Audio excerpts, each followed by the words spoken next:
I called all of them. I didn't find one.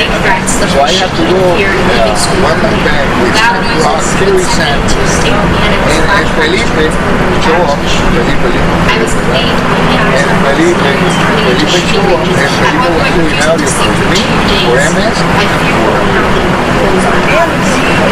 the recent tragedies in Uvalde and Buffalo have left Americans outraged twice. so human. We lost like I would like to speak directly to the members of Congress who are debating on our very future. So we were dead for a month. Imagine if I was your child. You had to cradle me in your arms as I screamed that a man with a gun was still out to get me. You had to comfort me when I woke from yet another night. You had to pick me up from school every time I had a flashback. Imagine this was your reality. Do you see why we're angry? Do you see why we're pissed? You're a politician. Our reality should be yours.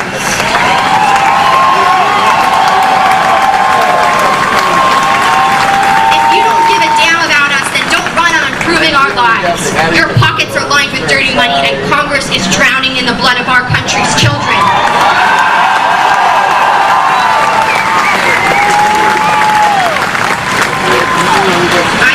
One person impacted by gun violence. Imagine the millions of children who are experiencing realities just like mine. Gun violence continues to pervade our communities even years after the final shots are fired. I'm here today not just to demand that our politicians take action, but also to tell all of you how important it is to stay involved in gun violence prevention. The fact that we still have to march 4 years later is appalling. But what gives me hope is that so many of you turned out today. Thank you.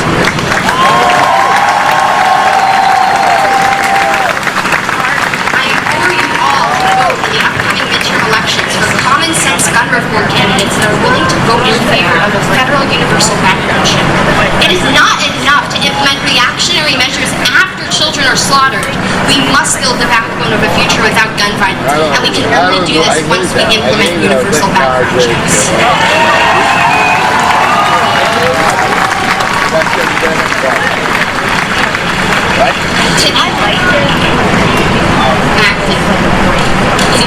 To the NRA, we're still here. To the politicians who try to push us down, who try to silence our generation, who try to make us complicit in our own slaughter, we're still here. So what do you need to do? To the leaders who talk about change with empty promises, we're still here. And to the Americans who doubt our power, that try to ignore us until we go away, we're still here.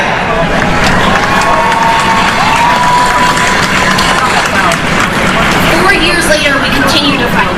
4 years later, Parkland is still breathing, but 4 years later, we're still here. So feel outraged, feel angry, because our generation is going to bring about change. The inspiring Angela Davis once said, I am no longer accepting the things I cannot change, I am changing the things I cannot accept. We are the people, and we deserve to live lives free of violence and carnage. We are the kids that are going to change the world. So join me once again as we march for our lives.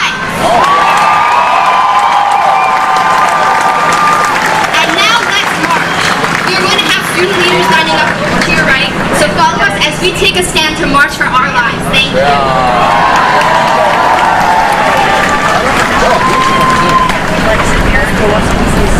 I think I spent the week in New York. I think it's the other way around. But they've said they want. So, but now the Bureau is got to be separate.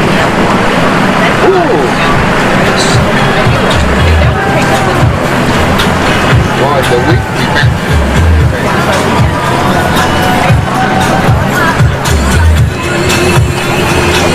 at the beginning of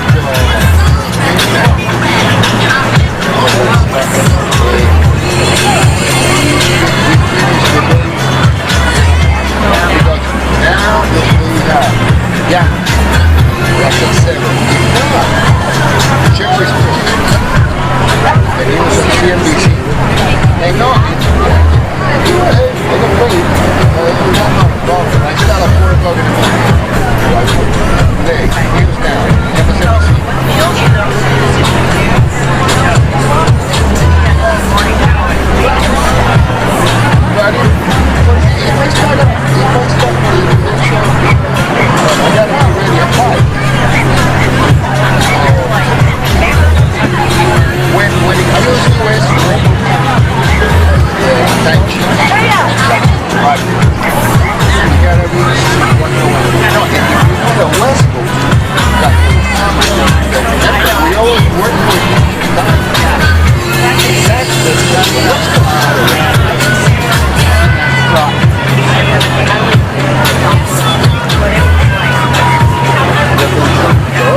So,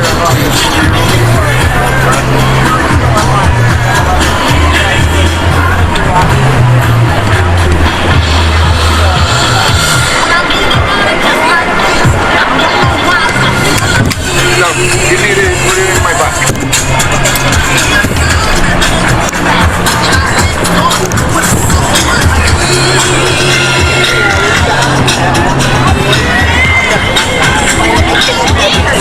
También, no voy a ir por ahí. 334. Let me see. NBC. You want to get a solid design? I can't, I gotta get that one. Yeah. Put me this inside. And close the zipper, please. Inside and close the zipper. Ah, they already start. Oh, but those are the organizers there. You gotta start here, right?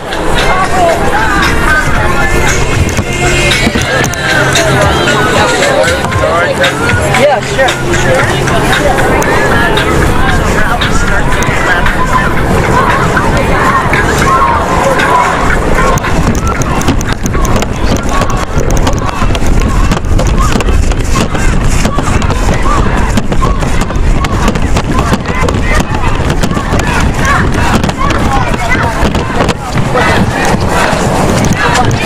Hey, Carol, can we clear so these folks can get it? Hey, sir, can you just, I just wanted to let them get that too. So, you're good. Enough is enough! Enough is enough! Enough is enough! Enough is enough! Enough is enough! Enough is enough! Enough is enough! Enough is enough! Enough is enough! Enough is enough! Enough is enough! Enough is enough! Enough is enough! Enough is enough! Enough is enough! Enough is enough! We call BS! We call BS! We call BS! We call BS! We call BS! We call BS! We call BS! We call BS! We call BS! We call BS! We call BS! We call BS!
Yeah, but they're all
okay. I heard from the heavens that clouds have been gray. Pull me close, wrap me in your aching arms. I see that you're hurting. Why'd you take so long to tell me you need me? I see.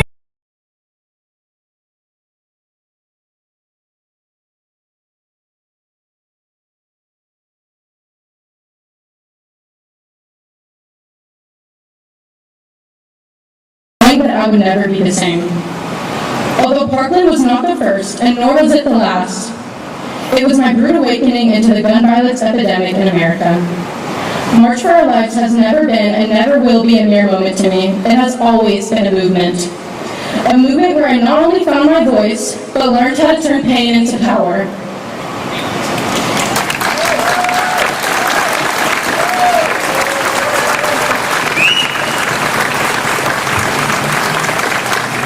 I later founded the March for Our Lives Anderson High School chapter in the fall of 2020, an incoming freshman at Anderson High School. Soon we expanded our membership and formed March for Our Lives Austin, the chapter for the city. As many of you know, March for Our Lives is a people-powered, member and chapter-driven grassroots organization. Since we last marched in 2018, we have passed life-saving legislation in many states across the country, but we don't believe that is enough. It's time our elected officials do their job and pass universal background checks and common sense gun reform.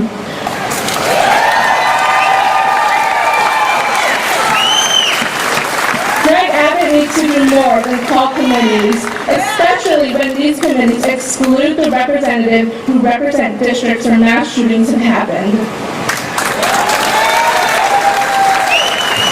We cannot continue to allow the NRA and the gun lobby to remain complicit. Young people, parents, and the state of Texas, we have to act now.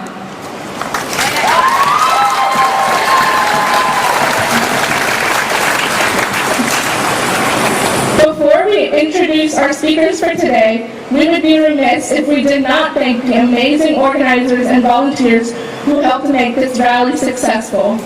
We are eternally grateful for everyone on the ground today, everyone who helped plan the rally behind the scenes, everyone who offered their support throughout the planning process, and all of the organizations that partnered with us, such as Austin Justice Coalition, Community Justice Action Fund, and Texas Gun Sense.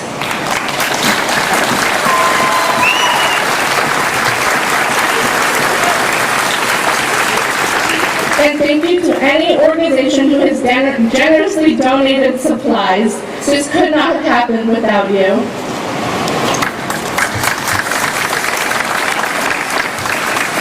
As we all know, students face the threat of gun violence every day, and it's not fair. Teachers are forced to rearrange their classrooms, their lesson plans. We've been given no choice but to care, to act, and continue to fight because this is our future. This is our education that is on the line. And today we have an amazing group of students, teachers, and community organizers to tell you about their experiences learning, teaching, and organizing under the constant threat of gun violence in this country. We would now like to welcome our first speaker, Kelsey, the finance lead of March for Our Lives Austin. Kelsey is a high school activist who enjoys learning about the history of politics and organizations and applying them to modern problems. She's excited to grow her knowledge and take part in more opportunities like this.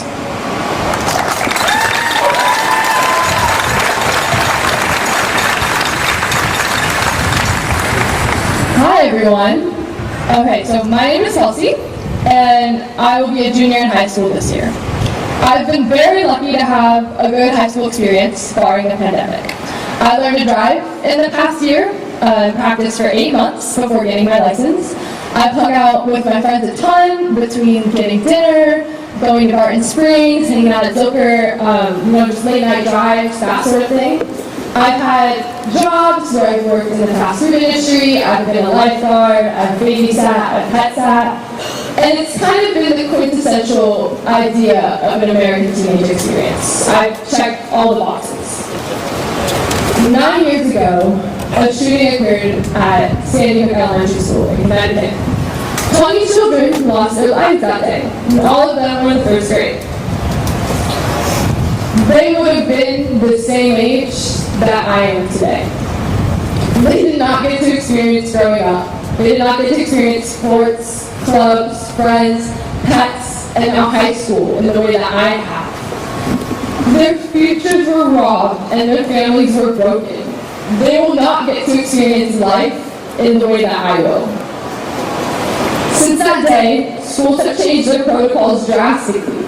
I have distinct memories of classes getting interrupted to practice lockdown drills. I experienced an actual lockdown in 7th grade when an adult entered the building with a personal gun for a parent-teacher conference meeting. Despite all these precautions, mass shootings, especially at schools, have become more common. Too many lives have been lost because politicians are too cowardly to enact common sense gun laws.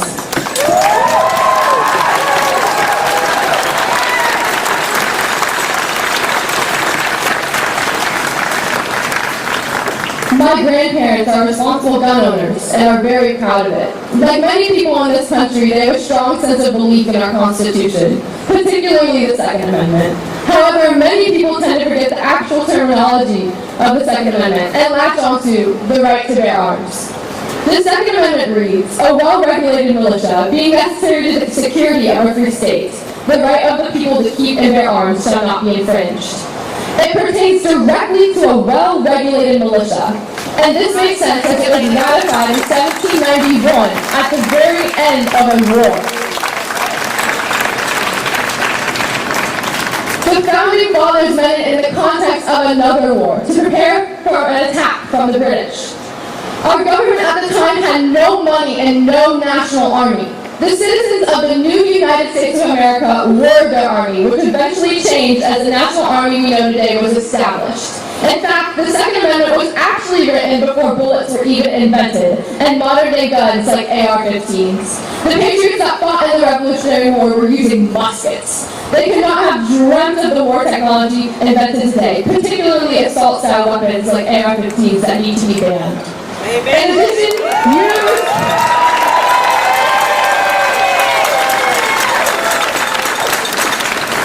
In addition, universal background checks and red flag laws need to be put into place, and actions like raising the age to purchase to 21 and extending the waiting period to purchase need to occur.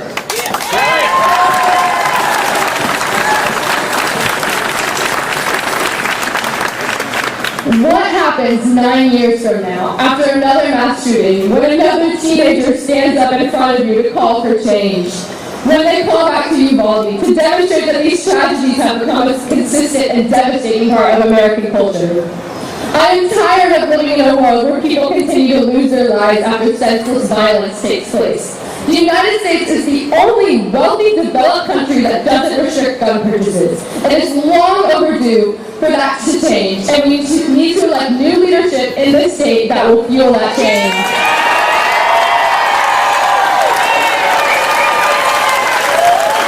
Thank you.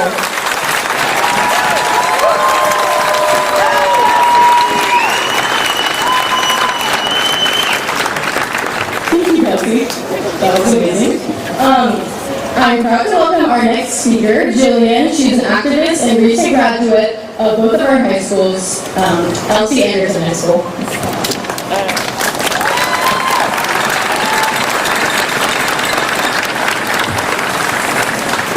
Hello everyone, my name is Jillian Warren. Earlier this month, I graduated from L.C. Anderson High School, and this fall I'll be attending UT Austin. I had an amazing grad season. I felt so much joy with all my friends celebrating the fact that we made it. Yay!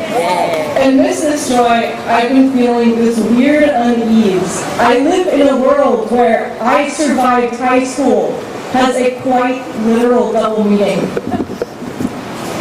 I'm standing here today in a world where living to see your graduation isn't a given, where I got to celebrate, where countless lives did it.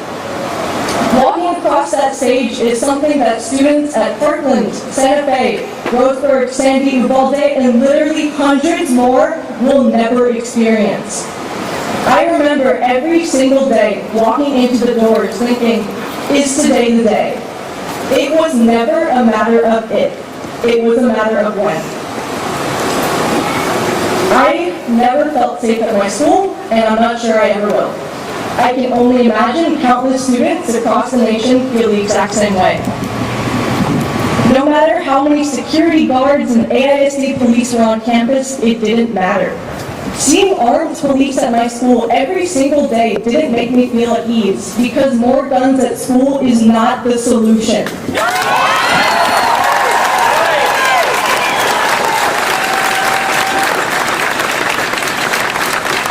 I testified in this building 4 years ago when I was a freshman in 2018 after Parkland. I spoke about the necessity of common sense gun laws, urging our lawmakers to do something. Instead, guns are easier than ever to acquire in Texas. I'm 18 years old. I can drive 3 minutes to Academy and buy an AR-15. Let me be clear. There is no circumstance for such a weapon to be sold. You do not need an AR-15 to hunt the deer.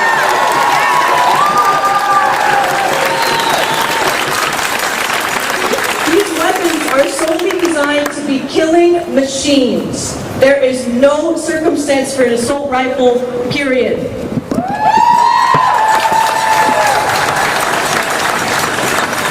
On May 24th, 2022, I had a graduation walk at my elementary school, Davis. I felt so much love from all the students and educators, the joy all these kids had to see what I remember being the coolest people ever, high school seniors, was unparalleled. Unbeknownst to me, 148 miles away in Uvalde, Texas, an unimaginable tragedy was happening at the exact same time. That could have been any one of us that day. Our children. Unfathomable immorality on the part of a country whose leaders continue to protect guns more than our children.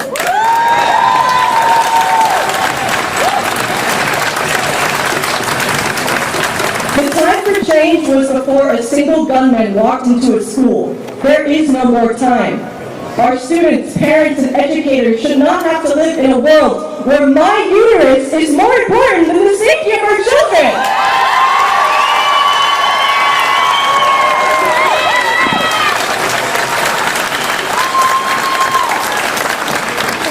Legislators and lawmakers, do something. Universal background checks, common sense gun laws, banning ARs, raising the age to buy a killing machine. If I can't be trusted to rent a hotel room or buy a bottle of wine, why can I buy a gun?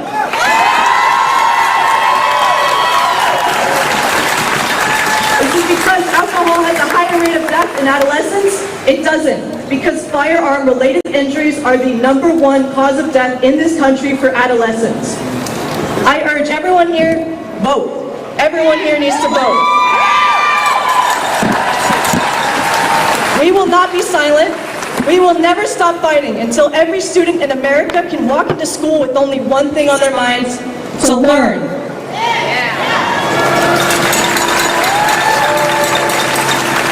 I would like you all to join me in a chant, not one more. Not one more. Not one more. Not one more. Not one more! Not one more! Not one more! Not one more! Not one more! Not one more! Thank you. And one more thing, Greg Abbott and Ted Cruz, I cannot wait to vote you out. Thank you.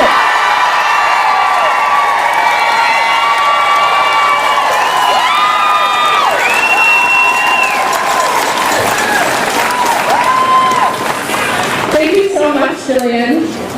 Our next speaker is 13-year-old Vienna, and she is the leader of the she's an Austin Youth Committee leader for the National Organization of Women.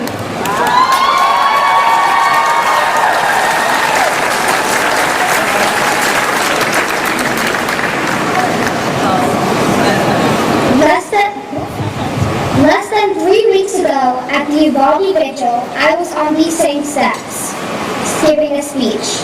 Unfortunately, I was unable to finish it because my heart was full of grief and my eyes were full of tears. Sadly, the pain and tears are still here, but now my head is also full of anger and questions. Like, how many children need to die before our politicians stop fighting each other and start working together?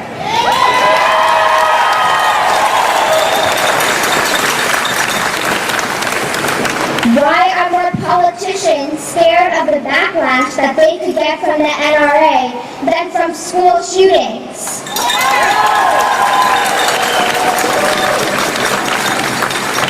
Why did some of our elected Texas officials participate at the NRA's annual conference in Houston just 3 days after 19 children were shot dead at the Uvalde shooting?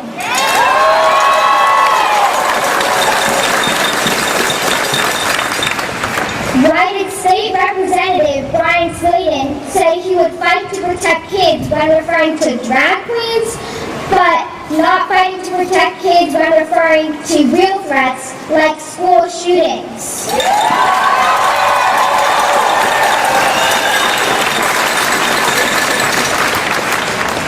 Why are we not addressing the mental health issues that are affecting so many people?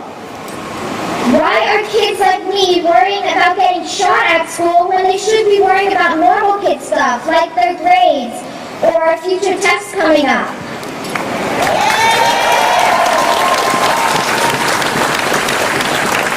It is time we hold our politicians accountable.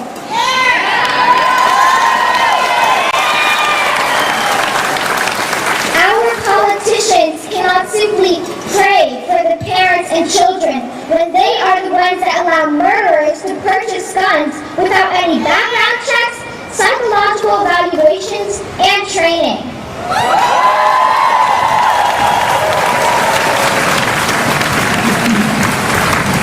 They are the ones that have the power to prevent such shootings.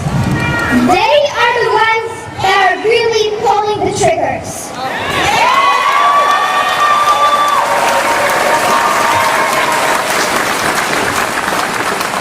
I started this speech with a bunch of rhetorical questions, and now I will end with one final one. But before I ask my question, I want to ask you all for a quick favor. Everyone, please close your eyes for a minute. I'd like you to go back to a happy memory when you were in 4th grade.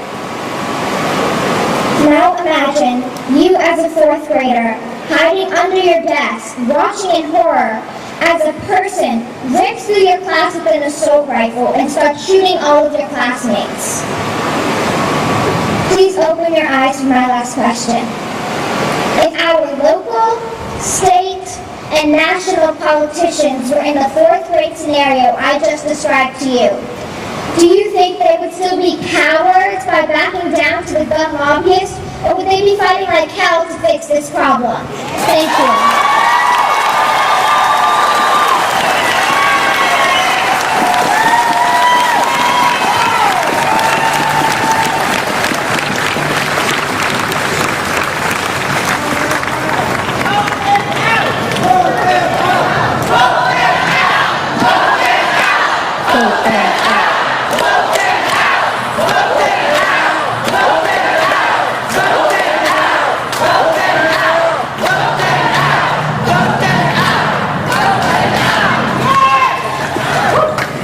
We would now like to welcome an incoming freshman at Vanderbilt University from Temple, Texas, as Sophie is passionate about ending systemic inequalities through policymaking.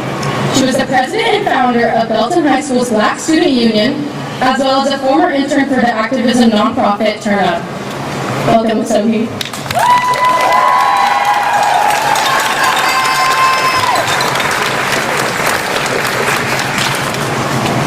Good afternoon.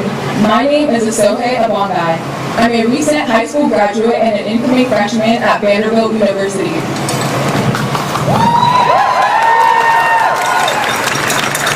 In the last 4 years, I cannot begin to count how many times we practice active shooter drills in order to brace ourselves for a potential incident. Throughout my high school career, these instructions were often repeated to I and other students. Turn off the lights, do not make a sound, do not open the doors for anybody, no matter the circumstances. Thankfully enough though, that is all I saw, a potential incident.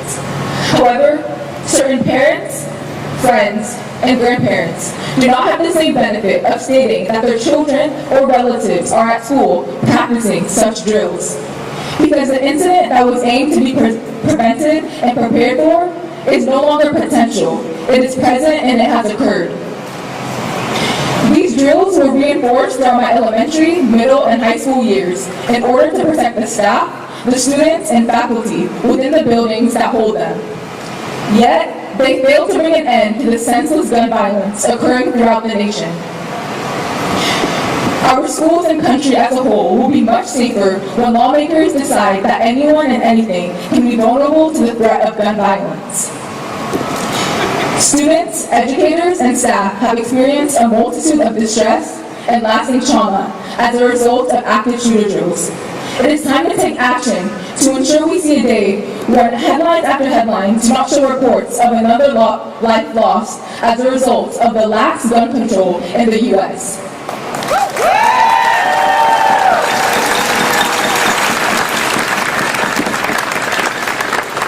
The Columbine High School shooting of 1999 claimed 15 lives. The shooting at Sandy Hook Elementary in Connecticut that took 27 lives in 2012. The Las Vegas shooting of 58 people in October of 2018. The Sutherland Springs, Texas shooting that claimed 26 lives in October of 2018. The Pulse nightclub shooting in Orlando, Florida that left 49 dead in 2016. The shooting in Buffalo, New York that left 10 dead. And the Uvalde shooting that left 19 children and 2 adults dead on May 24th. The list goes on. However, the list does not have to go on. We must take preventative measures to ensure that more individuals do not make this list. As a student, I asked Congress to enact federal legislation that aims to limit access to semi-automatic weapons, prohibit the sales of guns to domestic abusers and those with high-risk mental illnesses, and high-capacity magazines in order to prevent these horrors.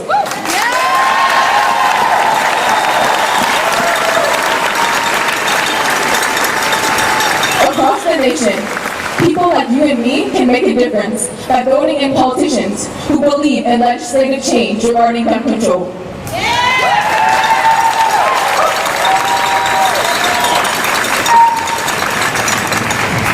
There are enough thoughts and prayers. We need change. We need real change.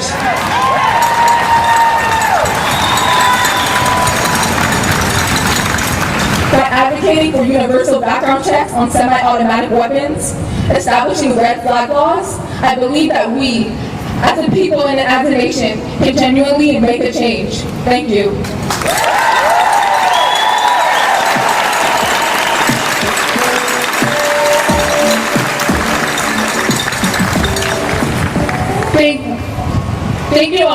Thank you to all of our students for speaking today.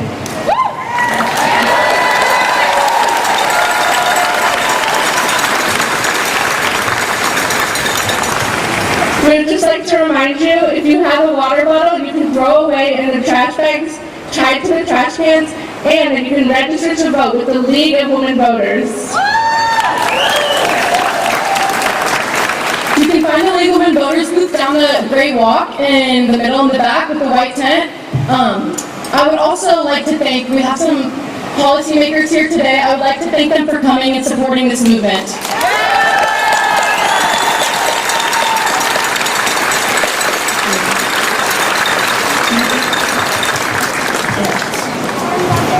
We now have our first teacher speaking, Miss Amy Jaggers. Amy's a social studies teacher in the Austin area and has been teaching for over 20 years.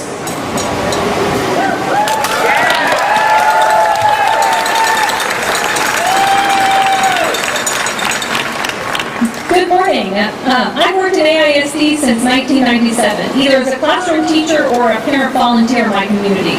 My current role for the last 7 years has been as a classroom teacher at a local high school here in Austin. When I participated in my first active shooter drill, it was after Columbine at a local middle school here in town. I had no idea at the time how that would affect my classroom dynamic and the long-range implications it would have on teachers. Today, active active shooter drills are the norm. We're required to participate in at least one a semester. And Governor Abbott is even calling for more active shooter trainings for schools. But as we saw in Uvalde, things can happen so fast that all the training can become obsolete in an instant. When I was approached to speak today, I was asked to reflect on how gun violence has impacted my role in the classroom. And as I started to consider this question, I realized for myself there's a level of denial. I don't want to believe that gun violence could affect my classroom, because how could I continue to do my job effectively knowing that gun violence could happen at any moment? But as we are seeing year to year, gun violence is a very real threat that all teachers have to consider. We live in a state that protects the rights of gun owners over my safety and that of my students. People are already saying things like, schools need more safety or arm the teachers. And in my opinion, the answer to gun violence isn't about creating schools into scary places where students are frightened to enter. I didn't become a teacher knowing that one day I would have to carry a gun or potentially shoot one of my own students. Every student that walks into my classroom, I try and forge a relationship with that student, and in no way could I ever raise a hand to harm them.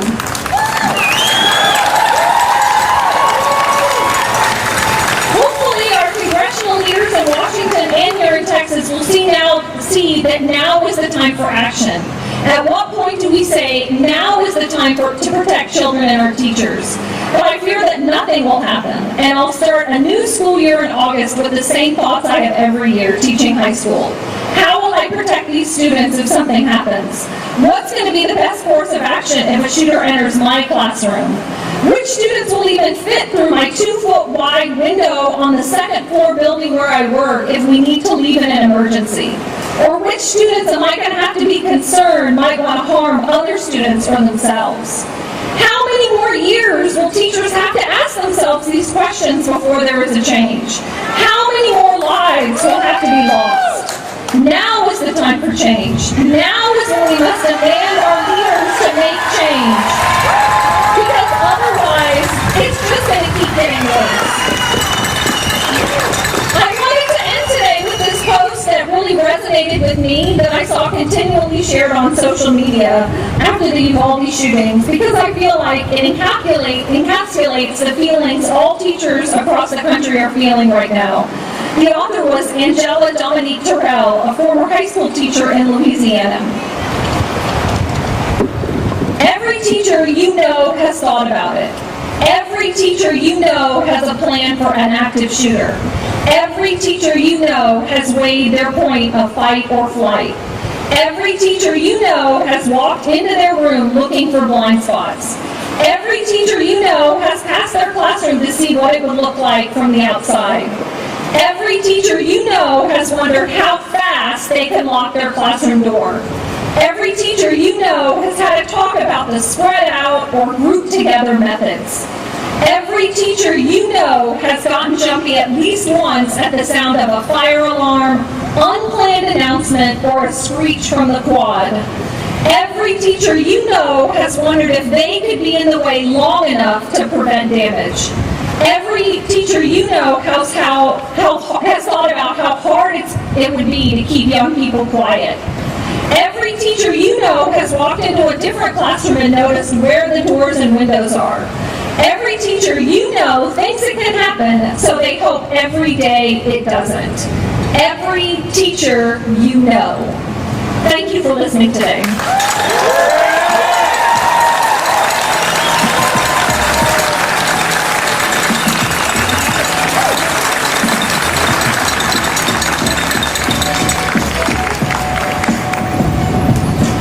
Thank you so much, Ms. Shaggers. Our next speaker is teacher Chrissy Haney. Born in Austin and raised in the Hill Country, Chrissy is an 11th grade English teacher in Austin ISD, mother to 2 children who attend AISD schools, and a member of Education Austin. This fall, she will begin her 15th year as a classroom teacher and her 10th year in Austin ISD. She earned a Bachelor of Arts in Political Science from St. Edward's University in 2004 and a Master of Science in Education from Baylor University in 2008.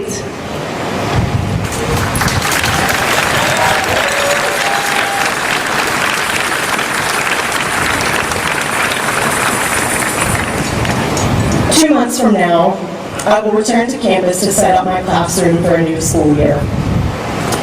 Just like the 14 Augusts before this one, I will have to arrange my furniture with the safety of myself and my students in mind.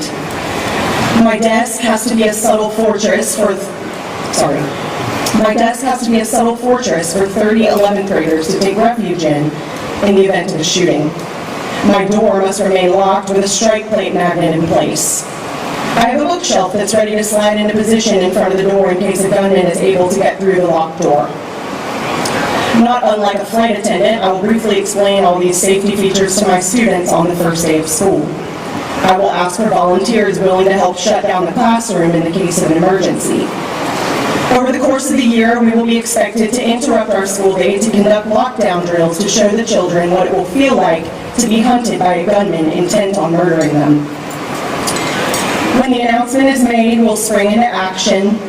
Everyone will silently move behind the barricade while I remove the magnet from the strike plate. Jake turns off the Jumbotron, Whitney slides the bookshelf in front of the door, and Bree turns off the lights. We will not make a sound or answer the door under any circumstances. Then, when yet another unfathomable act of gun violence occurs, my colleagues and I will process with our students in the days that follow. When a book drops or a balloon pops out in our cavernous hallway, a fleeting, palpable wave of panic will spread across the room. They'll watch me carefully as I calmly, subtly remove the magnet from the strike plate without stopping my lecture on the rhetorical choices of James Baldwin. And the whole process will repeat as it has for years. Despite what Governor Abbott and the gun lobby want you to believe, that isn't freedom, y'all.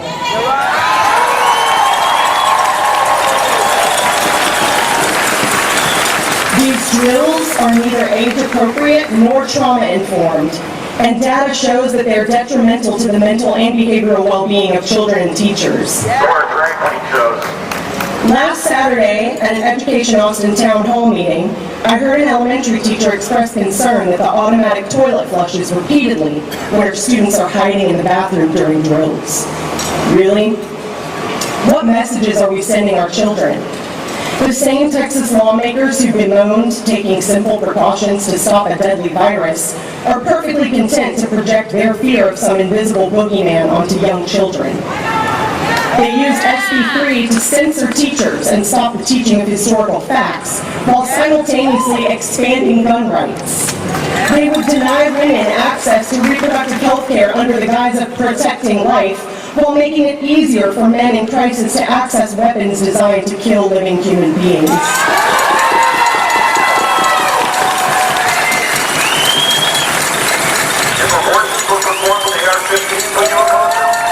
Thanks for coming. Every time a mass shooting occurs, Texas lawmakers bring out all the tired old strawman talking points in the attempt to shift the focus off the real problem. The one that gets my biggest eye roll is probably Senator Ted Cruz's favorite straw man, school security.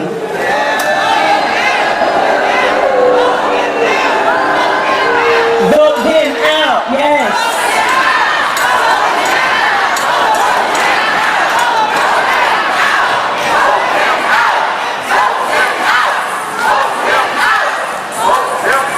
First of all, if they really wanted better school security, they would adequately fund public schools.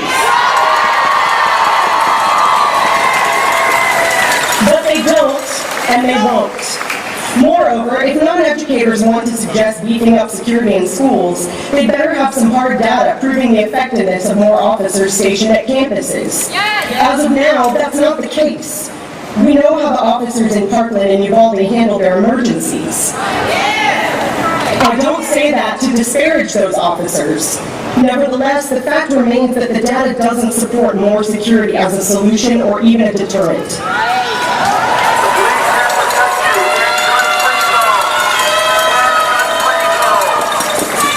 Secondly, police officers, who are highly trained in the use of firearms, are only able to hit a moving target about 30% of the time. Perhaps that's why multiple Texas police organizations have consistently opposed weakening gun laws in Texas, session after session.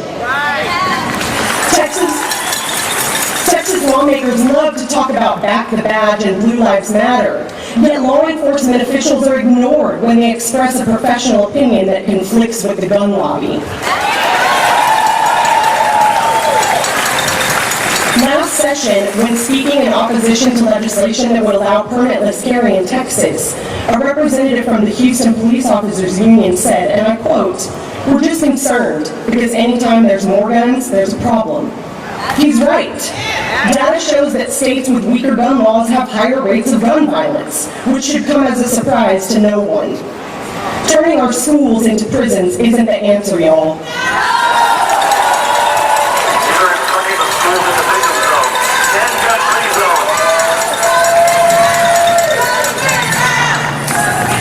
Speaking of police, I want to give a quick shout out to the Capitol Police. I can only speak from my own experience, but I've been to 1,000 rallies on these grounds and the streets surrounding them, and these officers are the standard. Thank you for all you do. So here's my call to action. To the current leadership of Texas, it's time for you to step aside.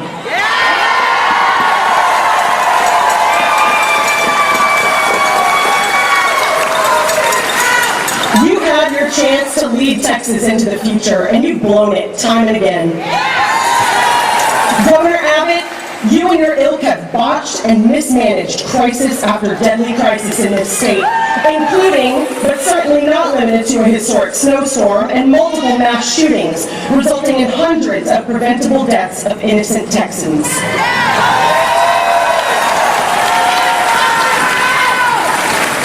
When y'all have the opportunity to affect real change, you invariably double down in the opposite direction. Y'all consistently ignore the professionals, teachers, obstetricians, mental and behavioral health specialists, and law enforcement officials to push your own dangerous, irresponsible agendas. Your actions have harmed everyone and helped no one. Stand down.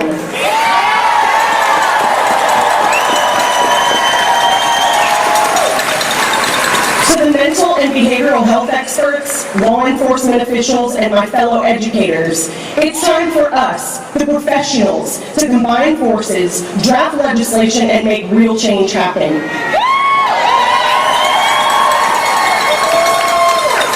We need to be proactive in addressing the root causes of gun violence. Our culture of toxic masculinity, our reactionary and reactive response to people in crisis, and the demonstrably false notion that mental illness is the culprit have got to go. We need to foster a culture of connection and empathy. We need to implement proactive, trauma-informed responses to people in crisis, and we need to make obtaining firearms more difficult than voting and accessing reproductive health care.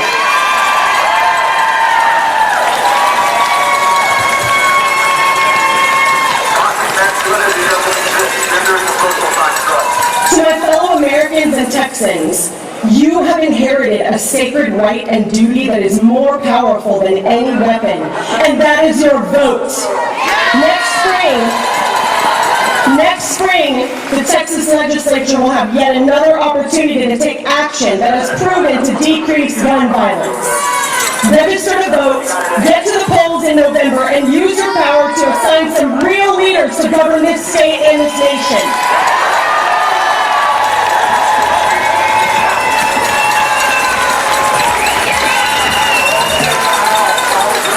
To my daughters and my students, keep asking the hard questions, keep demanding accountability from your grown-ups, and keep moving forward.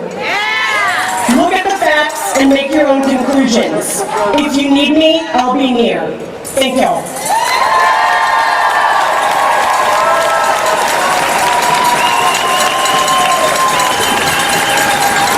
Thank you so much to our teachers. We would now like to welcome Jasmine, who lost a loved one in the Uvalde tragedy.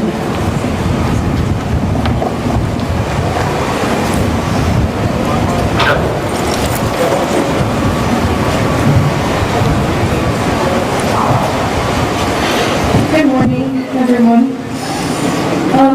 As I said, I'm Jasmine Casas, and I lost my little sister, Jacqueline, at the Rob Elementary shooting, and I also lost my little cousin Annabelle.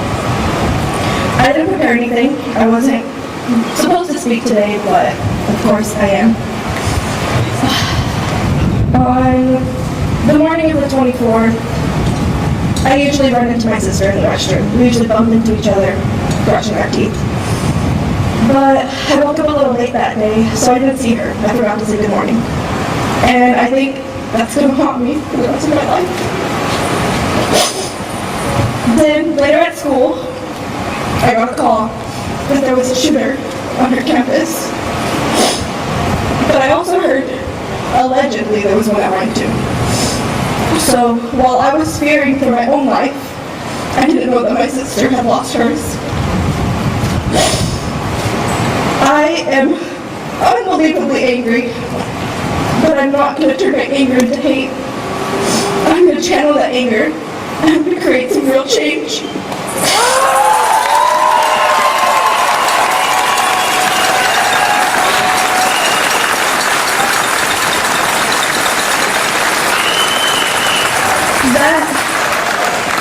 That 18-year-old guy, you will never catch me saying his name. He doesn't deserve to be remembered. Jack does. I went to school with him. I walked past him in the halls, probably waved to him a couple times. And he took her from me.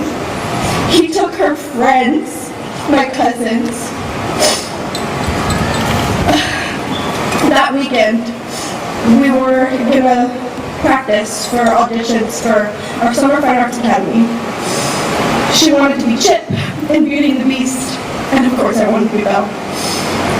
We were gonna prepare that weekend, and I never got to have that weekend with her.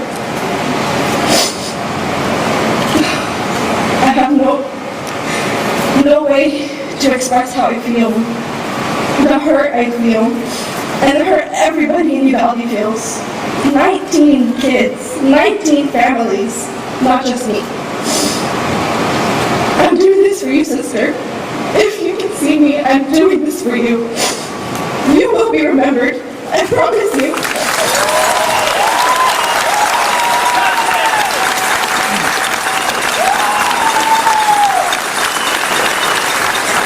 Hello everybody, my name is Javier Castro. Jacqueline is my daughter. First I want to say, the ladies back here, you guys are awesome. I appreciate all you're doing to help speaking out the truth.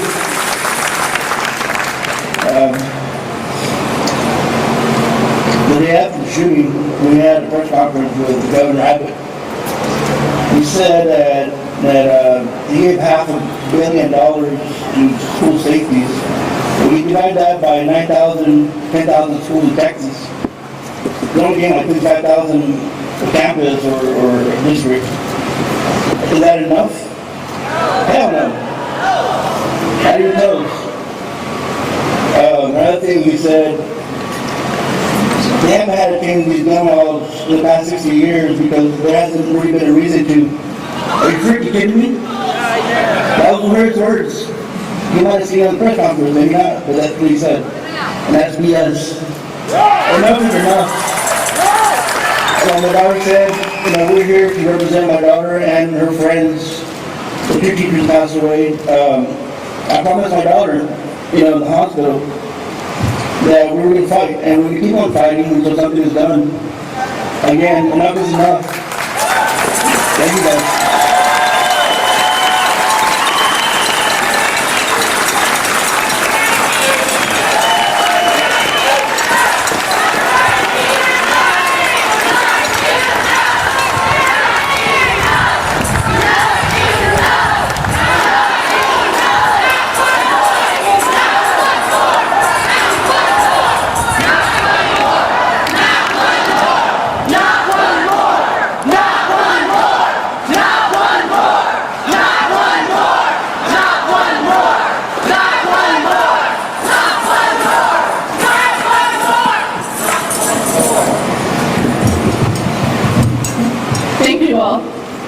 And now I would like to introduce our next speaker, Noelita Lugo, who is an at-large trustee on the Austin Independent School District Board.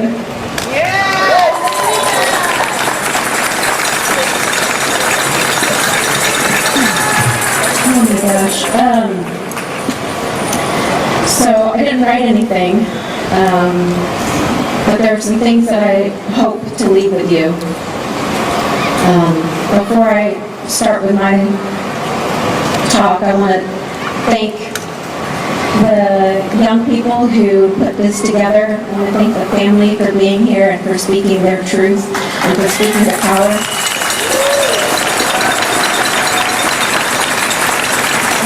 You know, a lot of times when I'm in board meetings at the school district or other settings, I hear people say, oh, the youth, you know, the youth are our future. I can't wait for them to, you know, really come into power. But why is it that we're so quick to release ourselves from that ownership of solving problems? Why do we constantly want to put it onto young people to solve the problems that we have a responsibility to solve? So a couple of things I want to share with y'all. One, every day gun violence takes a life, takes multiple lives all over the country, all over the world. Growing up so I'm originally from Houston. Growing up in Houston, in my family, we had family violence. And my dad owned a gun. And I never really knew whether or not when he would get angry, whether this was going to be one of those moments when he would pull it out, what would happen. There's no reason that over that same course of time, I'm going to be 45 in July, so over those last 40 plus years, there's no reason why gun laws in Texas should have been relaxed. There's no reason why assault rifles should be easier for young people to obtain than it is for them to register to vote, to buy alcohol, or to do any other thing like that.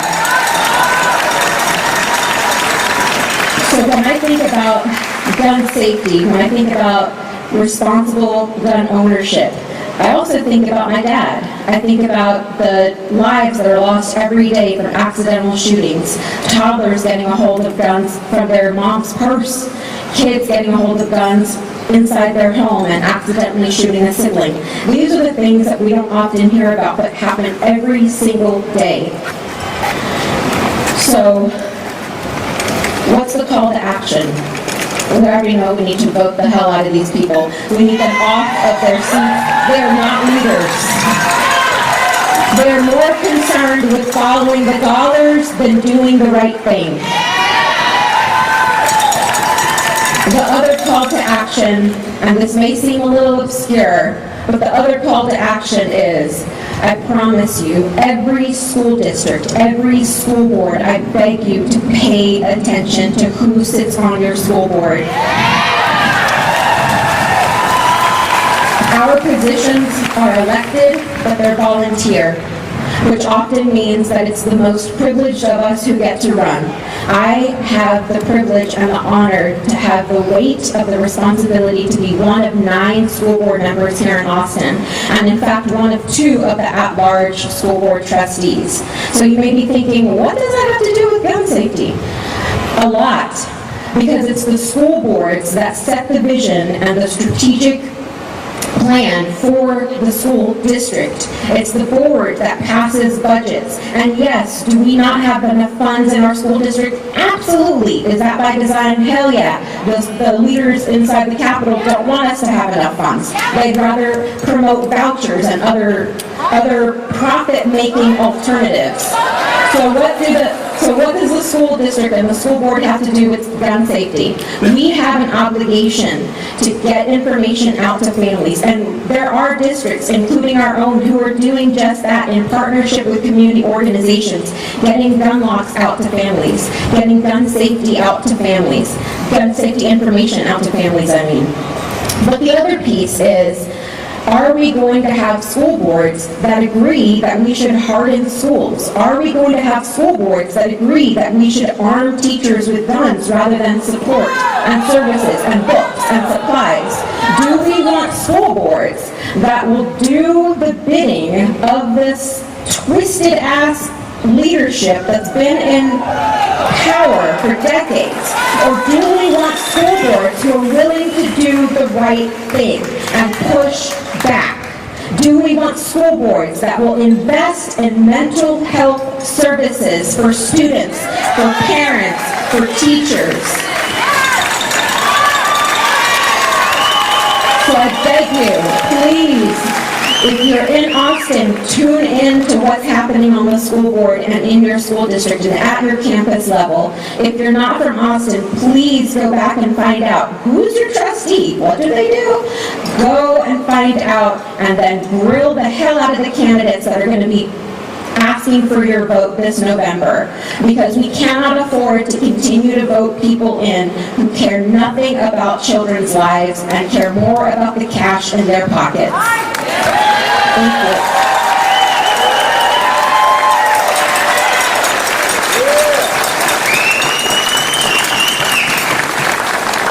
I know this may sound redundant. We would like to remind everyone, please visit the Legal Women Voters booth down the Great Walk. No one should leave here not registered to vote. There's also water bottles if you are hot, and medics if you feel that you need one.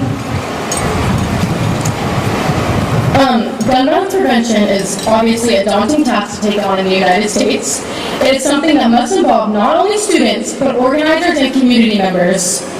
Organizers encourage students and young people to step into their power and let their voice be heard, as well as continuously fight to end systems of oppression that contribute to gun violence.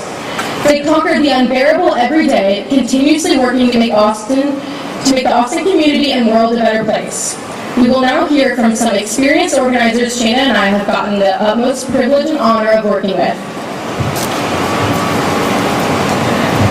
Starting with Kim Gutierrez, the Senior Manager of Organizing and Partnerships for the Community Justice Action Fund.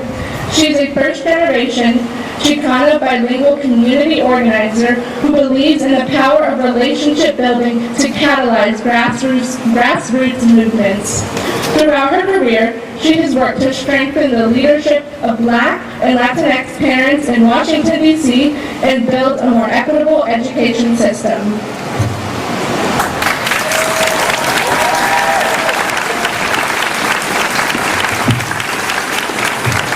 Hola mi gente, hi everyone. As I shared, my name is Kim Gutierrez and I'm part of the Community Justice Action Fund. And I come to you first as an organizer. As an organizer, I'm telling you, keep your ear to the ground. A lot of what we haven't heard, of course we are for common sense gun reform, but community violence intervention programs are at our disposal, in our city, alive and well and kept and funded by the Austin Office of Violence Prevention. Make sure that they are funded. They will help folks on the ground intervene and prevent violent acts from happening.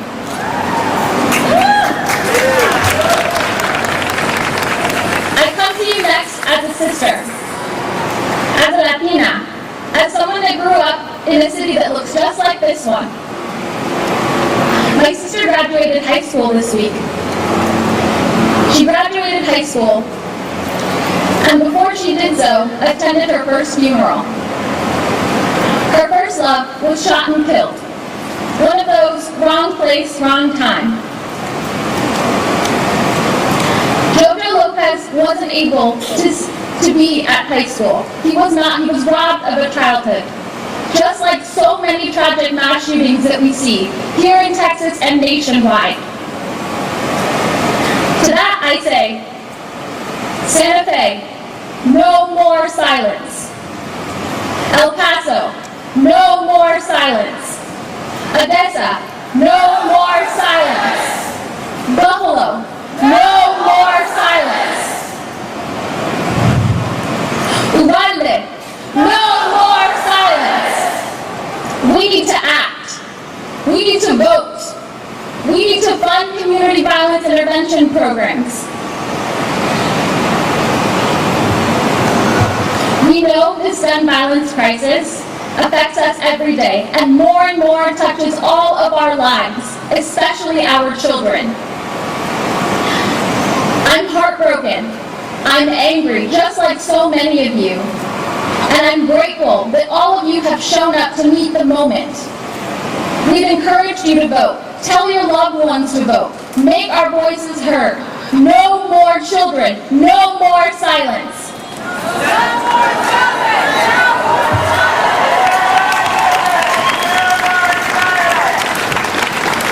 Thank you for being outraged. Continue to do so. The community of Uvalde needs you to stay active, stay loud, stay angry. We cannot have one more of these on our hands and on their hands.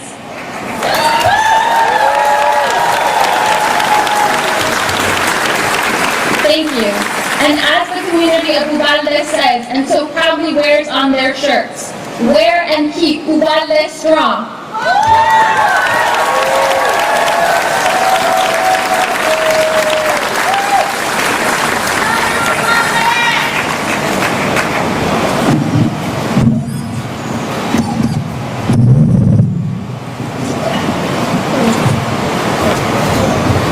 Our next speaker is Nicole Golden, the Executive Director of Texas Gun Sense.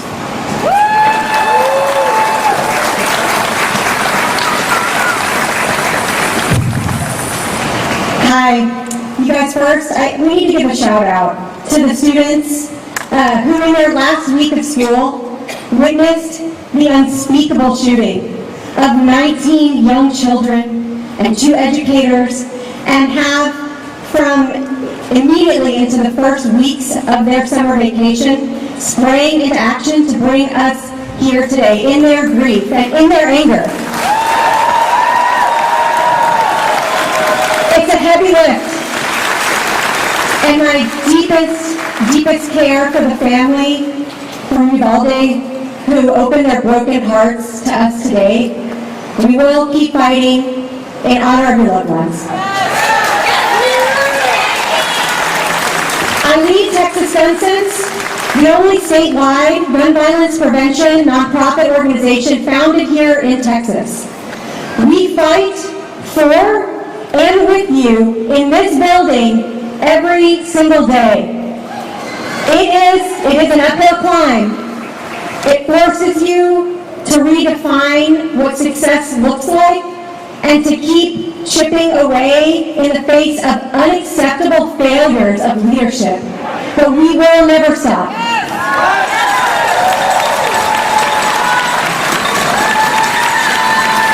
I said to a friend earlier that I have the sense that our world, it feels so dark. I know I'm not alone in that feeling. And that there's like this other, better, safer world. We just need to find the key to enter. It keeps me up at night. But that key, folks, is you. The key is you. Together, we can create a future free from gun violence. So whatever you do keep coming back. Do not give in to despair. I know it's hard right now. The antidote to despair is action. Thank you.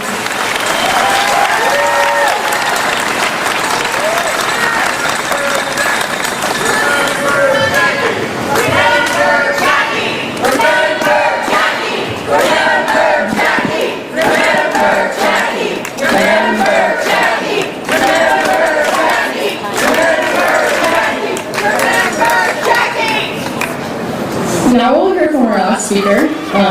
That's her last, right?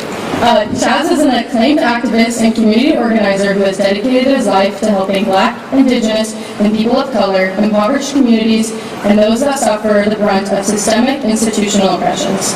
Chaz Moore leads the Awesome Justice Coalition as well.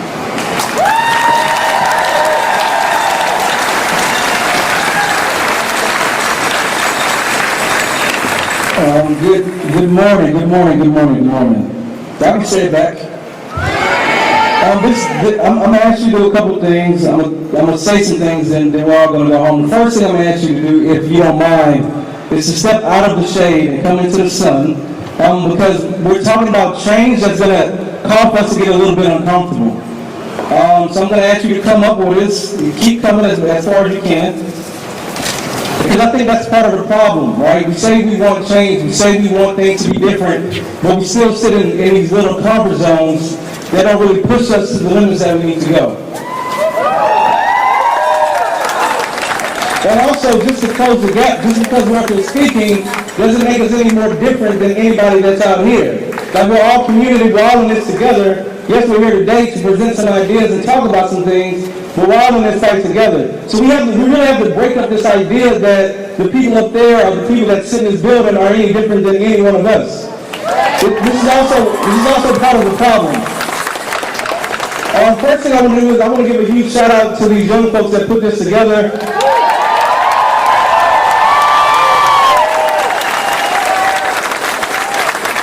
I see Dylan, I see some other young folks in the crowd that have been organizing, which is kind of crazy because I'm 34, people 34 and up. A lot of us, when we were growing up around this age, we were at home Saturday mornings watching cartoons, eating cereal. It's kind of ridiculous that these kids have to come out and fight for their lives. Second thing I want to do is I want to give I don't know if shout out is the right term, but I want to send my condolences and thoughts to the families of the victims in Uvalde that are here today, because that's why we're here today. Now, I'm going to say some couple things that may not be as uplifting as a lot of these other folks, but I've been doing this quite some time, and I know how this kind of goes, right? A lot of you also thank these organizers for putting this together because you got the rally selfie that you came for, right? You got the selfie at the rally to say you actually did something, when in actuality you haven't done anything. So shout out to those of you that actually you're going home today at about 11:30 or noon, and you came to the rally, you're gonna pat yourself on the back, and that's okay. Thank you for coming. Thank you for the photo op for these children. That's also okay. But I also want to talk about us for a moment. Yes, we can be mad at these folks in this building, whether they're Democrat or Republican. I would argue that they're both crazy. I would argue that we need to get rid of the two-party system anyway. But that's not why we're here today. We're here to talk about responsibilities and accountability for why this keeps happening. I want to lift up some thoughts. The first thought is, yes, it's our lawmaking fault, but it's not just their fault, it's our fault too, because every time something happens, we, the people, say we're going to do something, and then we get excited for a moment, and then come around September, October, November, we fall back into a lull. So when I was on Instagram and social media calling out we, the people, me included in that, people say, how dare you blame the working class? Well, it is our fault. Because we are the people that empower these people to come in here and do whatever they do anyway. So as mad as I am at Ted Cruz and Lieutenant Dan, whatever his name is, and Governor Abbott, like I'm upset at my brothers and sisters in West Austin, and even in West and South Austin that are not voting. And yes, there are laws happening that are trying to prevent people to vote, but we have to do the work to encourage people to register to vote and only show up in November.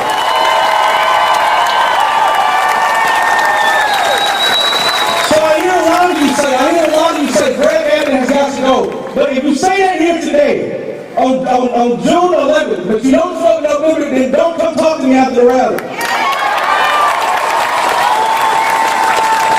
See, the problem is we get moved by these tragedies and these crazy events, but then it's so common in this country that we just roll right back to sleep. That's why we start talking about the black folks that were shot in Buffalo. Right? Now this is the part of the rally where I ask all my brothers and sisters that Black Lives Matter to make some noise.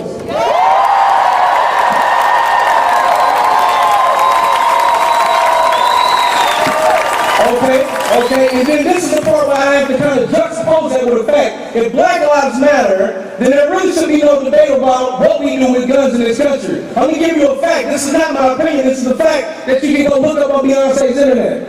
In the span of 73 years, 4,800 black people were lynched.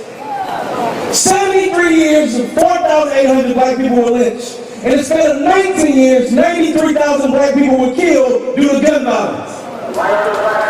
So, if Black Lives actually matter, then you should be the first and foremost people at the forefront asking for demand about gun laws.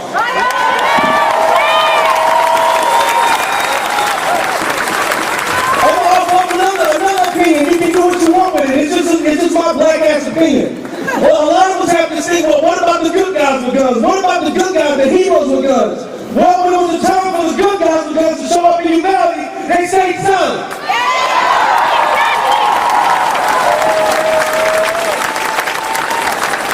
Let me remind you that it was a brown mother that ran past the good guys to go save her child.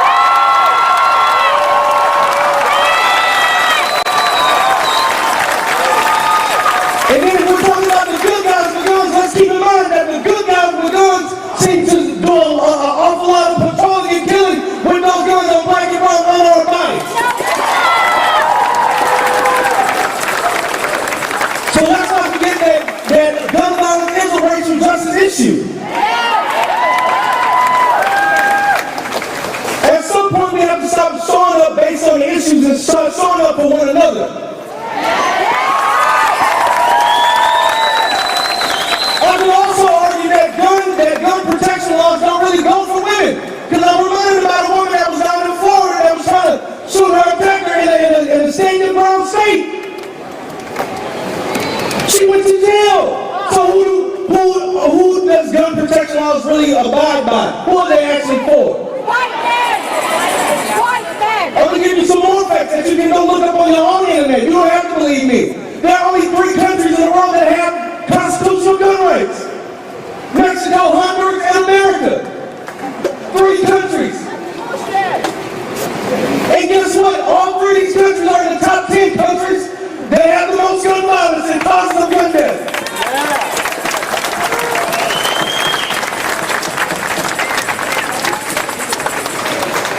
There are many more countries, including Canada, Sweden, I believe, that they have bans on guns. This notion that the people need to arm themselves against the government is a crazy American narrative. It's not true.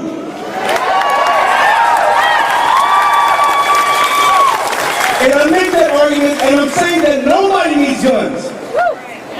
And I know that's hard to think in such a violent American context, but if we go up north just a little bit and cross that border, there are people that do not have guns. Your Second Amendment right, it's not real. And for the people that say, well, what about the cops when they come against the crazy guys with guns? There are cops in the world outside of the American context that do not have guns. At some point, Americans going to have to look at our neighbors that are standing right beside us and really decide what's more important.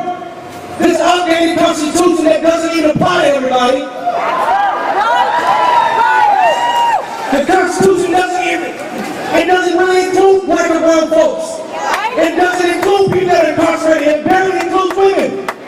So why are we so upholding such a Constitution that doesn't speak for all?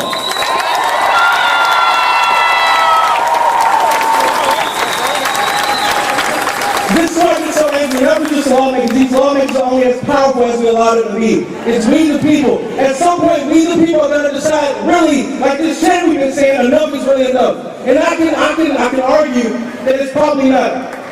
93% of this crowd is going to go back home, you're going to turn on Netflix or Hulu or whatever, and you're done with it.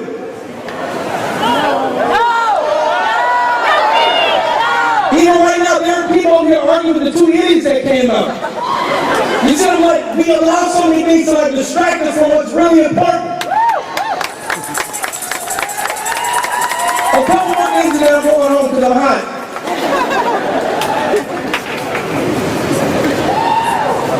I'm not telling you who to vote for in November, but I will make a case against the guy that we have in office right now.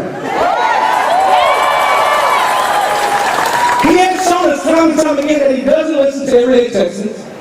He has shown us time and time again that he has his own priorities that are not aligned with what the current wave of Texans are asking. He also showed us that after this massacre, making money at a fundraiser was more important than attending and being there for the families of the people in Uvalde.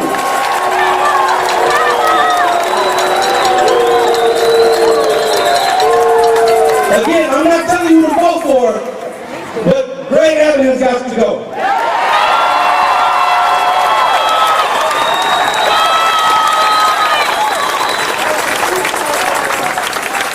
Something has got to get, like this kind of, like there's something strange going on across the world. And it's about time that we put aside our differences. Like, somebody has to do the emotional labor to like actually make a claim for like this united country that we're talking about. Like, we can't keep this preaching to the choir. That's not getting us anywhere. Yeah. At some point, we have to understand that even that racist uncle or that misogynistic friend, whatever, like, maybe they're not lost and we have to do the work, and that sucks. But as a black person, I know people died doing that work for me. And a lot of us, white, black, brown, whatever, we like to use Malcolm X and say by any means necessary. But when it's time for you to talk to people on the other side of the aisle, we shut up. When it's time for you to vote, even though voting is not going to save us, it's a tool to get us where we need to go. You say that's not going to work. So we're talking really by any means. How crazy, how far are we willing to go to make sure our lives actually mean something? All the way! That's not for you to answer, that's for you to show me. Not even show me, show yourself.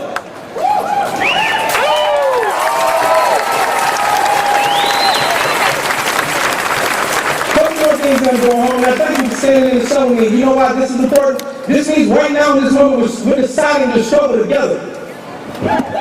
That's what we have to do. That means if you're not black, if you're not brown, if I'm not white, if I'm not in the LGBTQI plus community, I don't have to be to empathize and understand. I'm going to be willing to stand with you because I see you, I love you, and I hear you.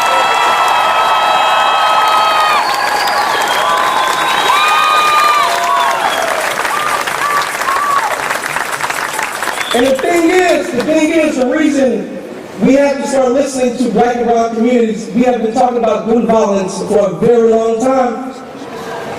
This is a result, if I can for a second, my white brothers and sisters, this is a result of you choosing not to listen to us. Gun violence has been prevalent in black and brown communities since the 80s and 70s and 60s. Yep. Violence prevention has been the answer for years, but now we're just now up to there's been black and brown queer folks really doing that work for years. Just like the black women that are dying at the doctor because their doctors choose not to listen to them, white America, at some point you're going to have to listen to black and brown voices. We've been going through this.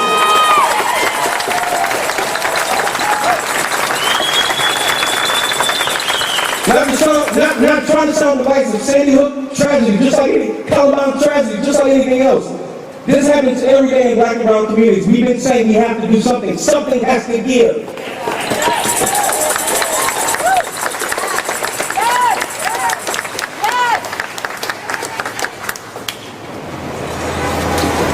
I love seeing this, man, but at some point, like, we're actually going to have to come to a rally, we're going to have to come to a march, and decide collectively, you know what, I'm ready to give something a little bit more. I would probably, like the fact that a lot of you, which students are going to allow your child to go back to school in August after nothing happens is crazy to me.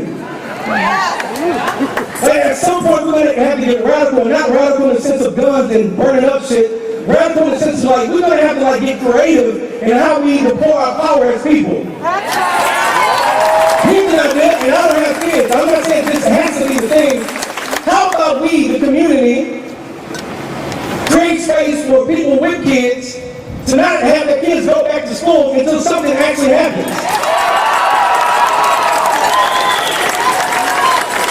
Because the problem is, the moment you send your child on the bus to go back to that school, that shows you're complacent with the fact nothing happened to change the things we said you want to change. Just like I argue with all my socialist friends, they say they want socialism, they can't say capitalism. Monday at 8 o'clock, they jump up early to go to work. If we the working class collectively decided that we're not working until we get a living wage, things will change. But the problem is we don't trust each other enough as a community to struggle with one another to get the change we need. That's why we put all the responsibility on these people we voted in office. And then we get disappointed when they don't yield the results that we're asking for. Because they know you're not really going to vote them out. They know they don't have to come to your neighborhood to talk to you. Because come August and September, you're done. You're on to the next issue. Because black lives don't actually matter. We really don't care about those kids in Uvalde. We didn't care about those black folks in Buffalo.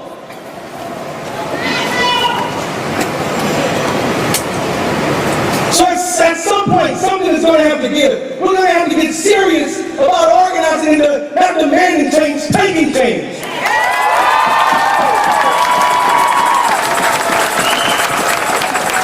And language is so important. I love everything everybody said, but language is important. These lives in Broad wasn't lost. These lives in Buffalo were not lost. They were taken by psychos. You losing your keys and somebody taking your keys in two completely different contexts.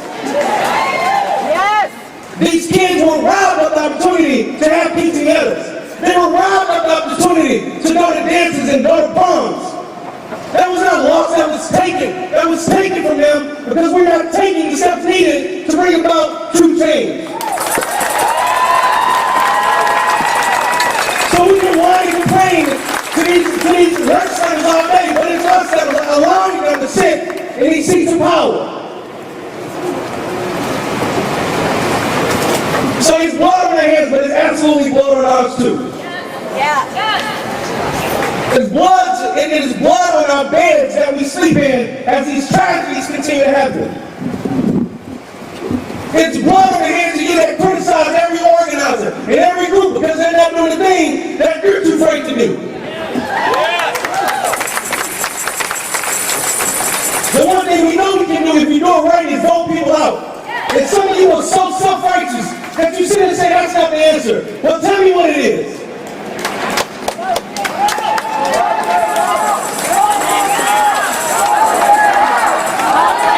Before we vote them out, we got to register people to vote. I'll say this and then I'm done. I know y'all tired of me. I want you to understand, I'm saying you have to vote. I'm also letting you know that we the people, my brothers, my sisters, my aunties, my grandpas, my grandmas, voting is not going to save this country. It's a step to get us to where we need to go. This country is so convoluted and so jacked up, it's going to take some deep soul searching to get us to where we need to go.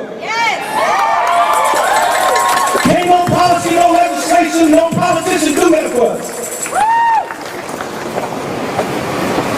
It's a step in order to get us where we need to go. We still have to have some conversations around slavery and reparations in this country. We still need to have some conversations around the fact that women still don't get paid equally for doing the same job, if not better than men.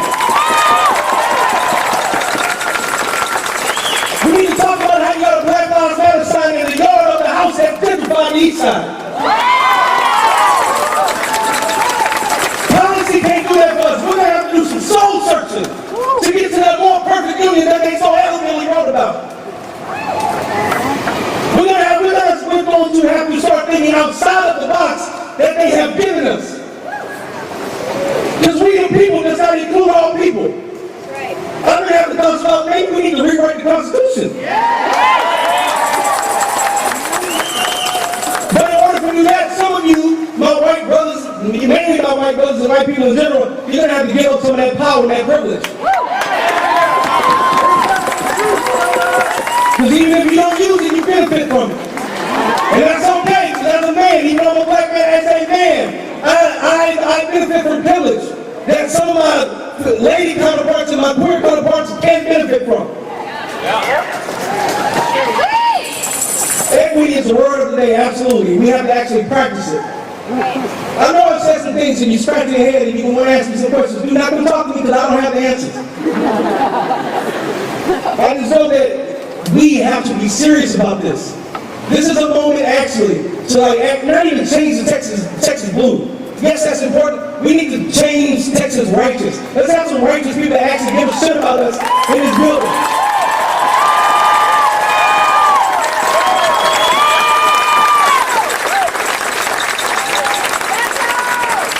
Today should be a record turnout for the women league to vote. They should register everybody here to vote.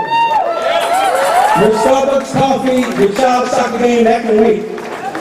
We are at war. Black and brown people and queer people and women have been at war for their lives. And now the time is here and it's present if we really want to do something. The choice is yours. So what are we going to do?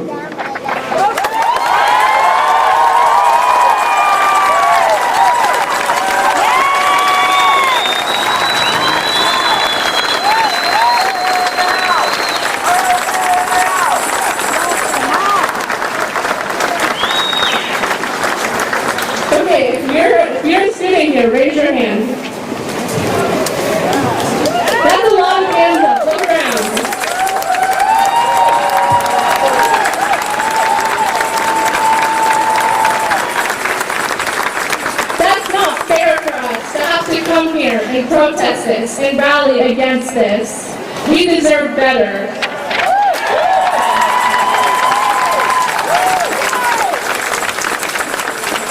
For closing, we have 3 steps of action every person here is going to take. Text 954-954 to March for Our Lives to stay locally involved. They give you updates on phone banks, on text NEXT to 954-954, N-E-X-T. Get locally involved with gun violence prevention organizations such as CJAF, Austin Justice Coalition, Texas Gun Sense, and many more. Moms Demand Action, every town. Register to vote and tell a loved one to. And call Abbott's office to demand a special session on gun violence prevention measures.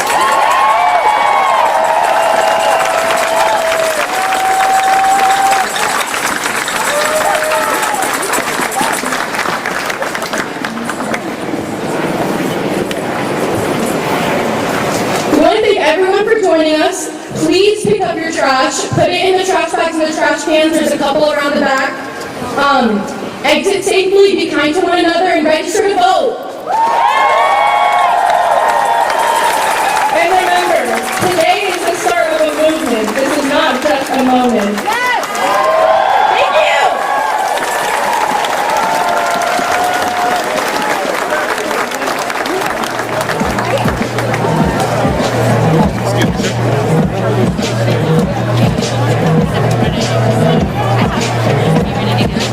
Yeah, sure.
Is your viewfinder crooked or your camera?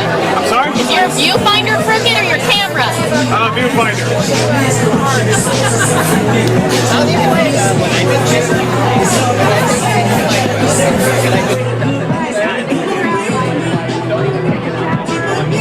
Mic check, mic check, mic check. Mic check, mic check, mic check. Mic check, mic check, mic check. Alright, you ready? Yep.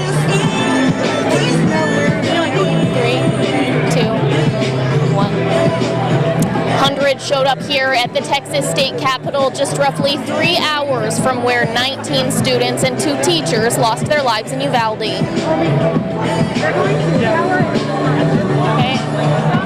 Oh, this is so hot.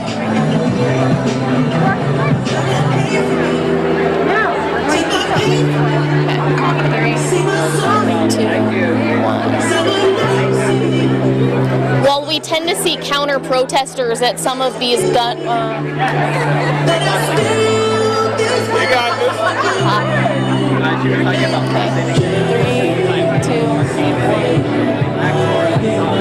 There were 2 counter-protesters out at today's event asking people to arm themselves for their protection, but largely the folks here asking for gun reform. Sorry. 3, 2, 1. 2 counter-protesters out here today asking people to arm themselves to protect themselves, but largely everyone... No, I don't like that. 3, 2, 1. There were only 2 counter-protesters out here today asking people to arm themselves to protect themselves, but largely the hundreds of people out here asking Texas lawmakers for gun reform. Reporting from the Texas State Capitol, I'm Grace Reeder, KXAN News.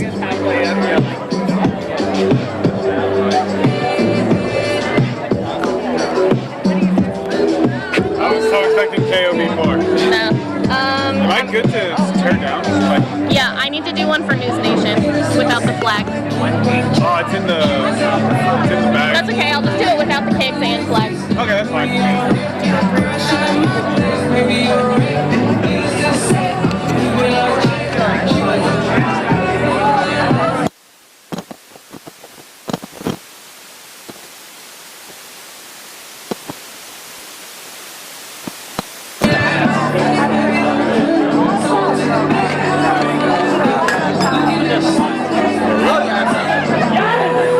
Oh, this looks so dumb. Mic check, mic check, mic check. Do you want to flip? Want to flip that way?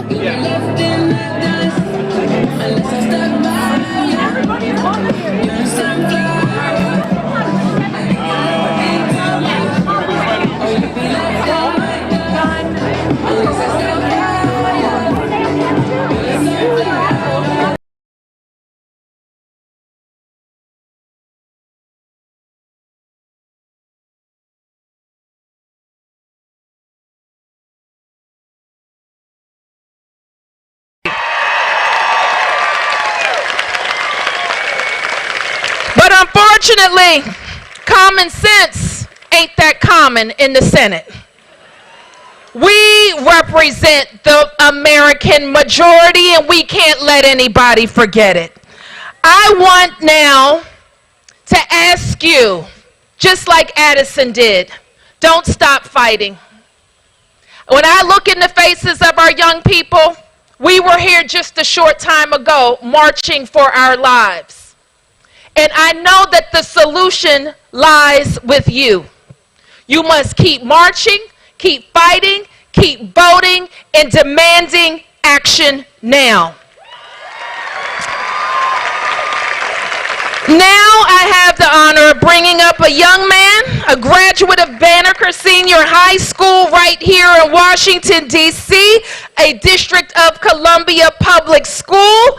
He's making us proud, studying at Harvard, and he is the founder of the nonprofit Love One. He spreads love, advocates for gun reform and peace, and he is here today to help us march for our lives. Thank you, everyone.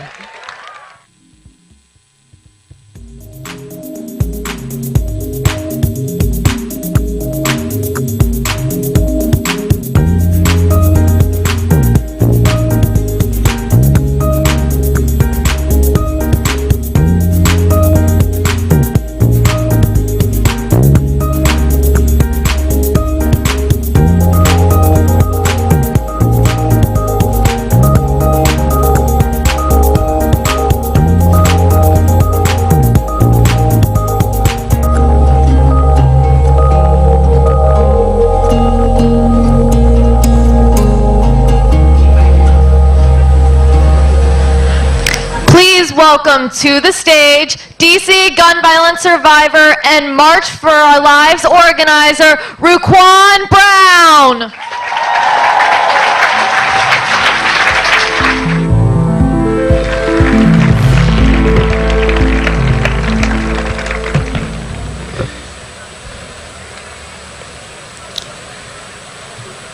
Good afternoon. There are a lot of Americans out here. I said, good afternoon. There we go. There we go. That's it. That's the exact energy that we need to be able to solve issues like gun violence, but many issues beyond gun violence. My name is Ruquan Brown. I'm a 20-year-old student at Harvard College from right here in Washington, D.C.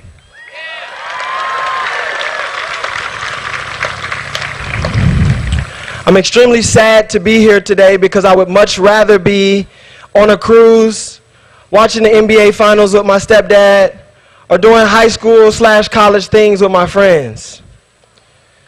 But I have to be here because of a very disgusting and intentional ignorance from this city and this nation's elected officials. I have to be here. When I spoke with Mayor Bowser 2 years ago about creating safer spaces for black children and people in our city, she told me she'd handle it.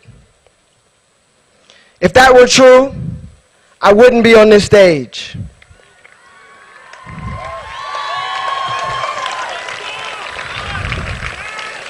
Since our elected officials are extremely ignorant, broken, and irresponsible.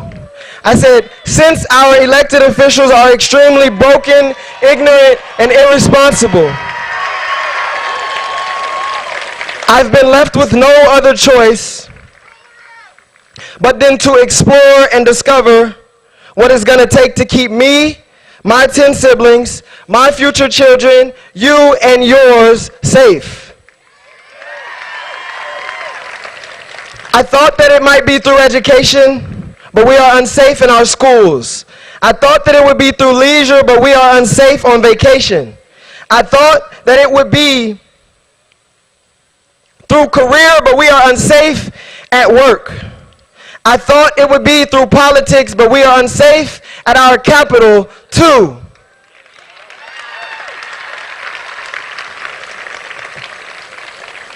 None of these things alone will cure the fear that you, millions of beautiful people, have.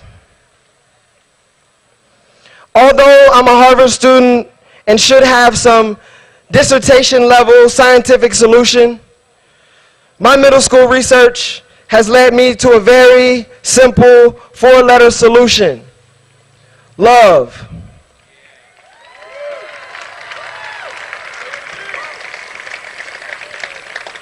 Love is a combination of care, commitment, knowledge, responsibility, respect, and trust. Many of our politicians approach stages with only one of those ingredients. We are demanding that our politicians love, and that requires all 6 of those ingredients.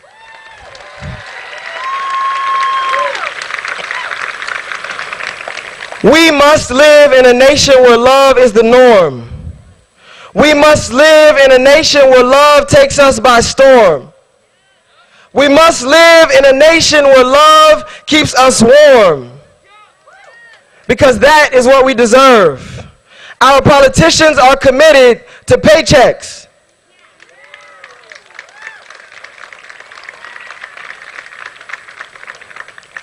And a lot of our people are committed to comfort.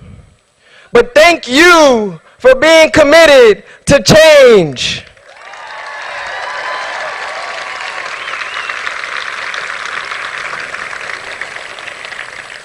When my stepfather was murdered in 2018, I asked myself why this might have happened. When my teammate was murdered in 2017, I asked myself why this might have happened. When I watched friends and family in my neighborhoods and in my friends' neighborhoods be murdered, I asked, why might this be happening?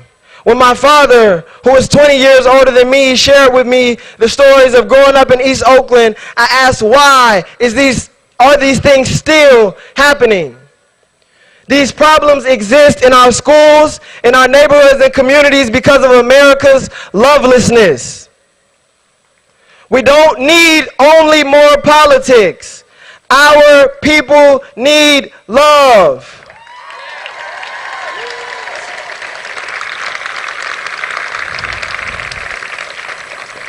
A few feet from here, Dr. Martin Luther King Jr.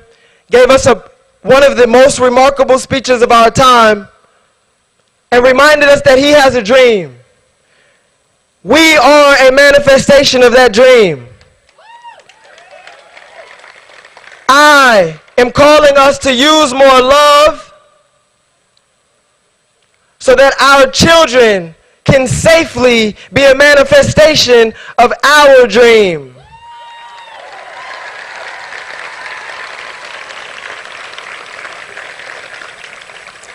I enjoy speaking, But more than speaking, I enjoy acting.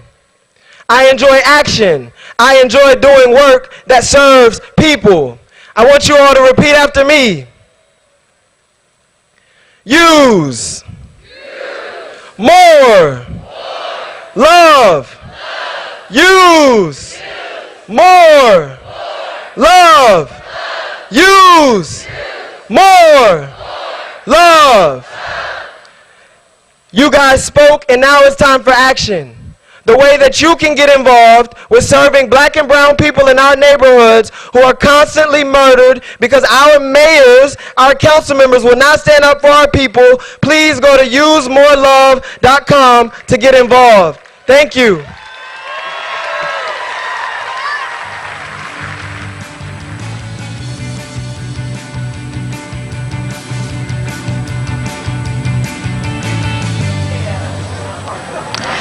Next, please welcome to the stage Manny Oliver, father of Joaquin Oliver, who was tragically killed in the 2018 school shooting at Marjorie Stoneman Douglas High School, as well as David Hogg, March for Our Lives co-founder and board member and a survivor of the Marjorie Stoneman Douglas shooting.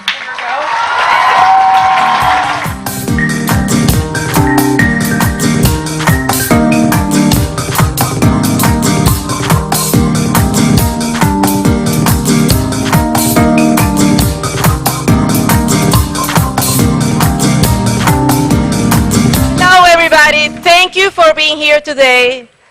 I think we all agree that we are very mad, and that's the reason why we are together. Okay, so let's keep going. After this rally, we have to keep working very hard on the streets, complaining till we see a solution. Now it's my pleasure to introduce my adorable husband, Manuel, with our kid always in our heart, Joaquin.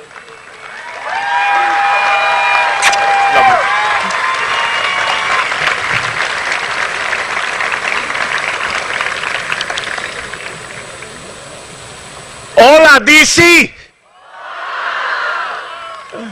That means hello, DC, just in case. I was hoping to avoid speaking to you today. I was hoping to avoid having to attend a march like this one ever again. The reason I'm here is that our elected officials betrayed us and have avoided their responsibility to end gun violence.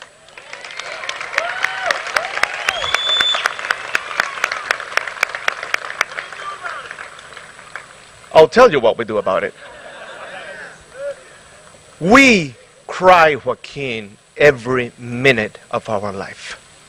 We miss Joaquin. We work with Joaquin, for Joaquin, along with Joaquin.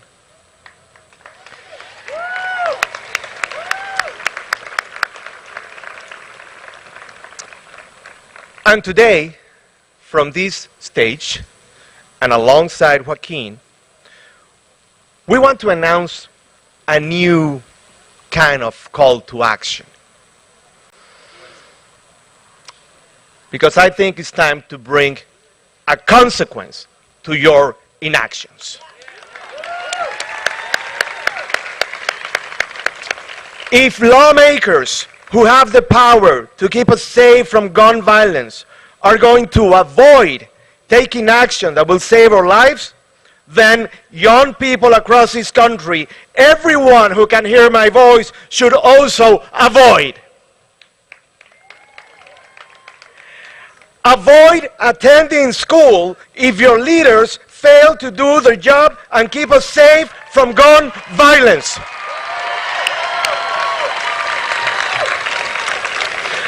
Avoid a school if Senate leaders Chuck Schumer and Mitch McConnell failed to pass life-saving laws to reduce gun violence. Yes.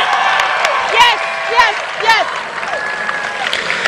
Avoid going back to school if President Biden fails to open a White House office of gun violence prevention so that we can finally give this issue the attention that it deserves. Yes! Yes!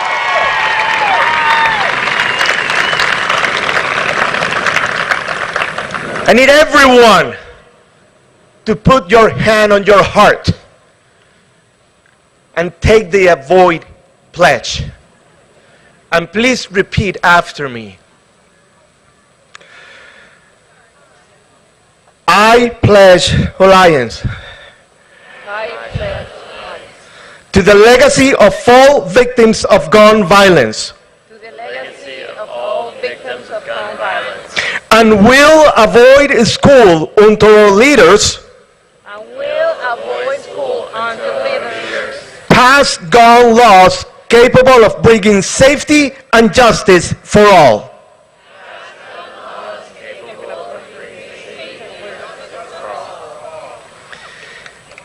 Avoid will create a social disruption. They asked for it. Good trouble. Woo!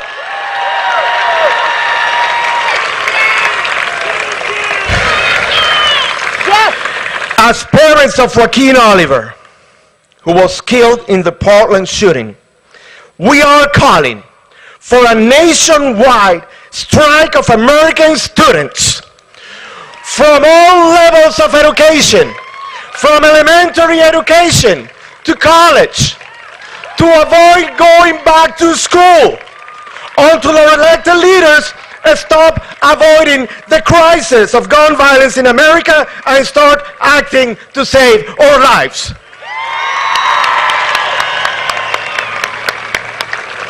Please visit iwillavoid.com. Be part of the Avoid movement. It's time to pay for the consequence. You didn't listen to us. Now you're going to have to do what we are asking you to do. I will avoid. I will avoid. I will avoid. I will avoid. Thank you.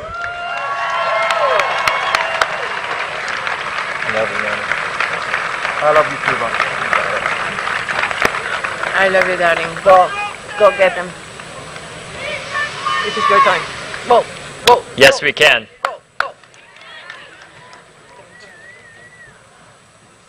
I hope that I'm able to go back to college because our Congress acts. Can we give a round of applause to Manny and Patricia? Come on, be louder than that. Thank you. Thank you. Can everybody say thank you, Manny and Patricia? Thank you, Manny and Patricia. They never get enough credit for all the work that they do, so thank you. Absolutely. Viva la Joaquin. I want you to think of somebody that you love. Picture them now. Your child, a grandchild, a mom, a dad, partner, spouse, sibling, or best friend. Where do they attend school? Where do they go to work or church, or where do they pray? What is their name? What was the last thing that you said to them? Are there any family traditions or vacations or life milestones that recently made you smile? What is that person's name?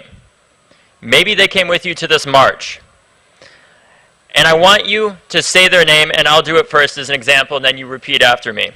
Sound good? So when I count down from 3, this is an example, I'll do it first.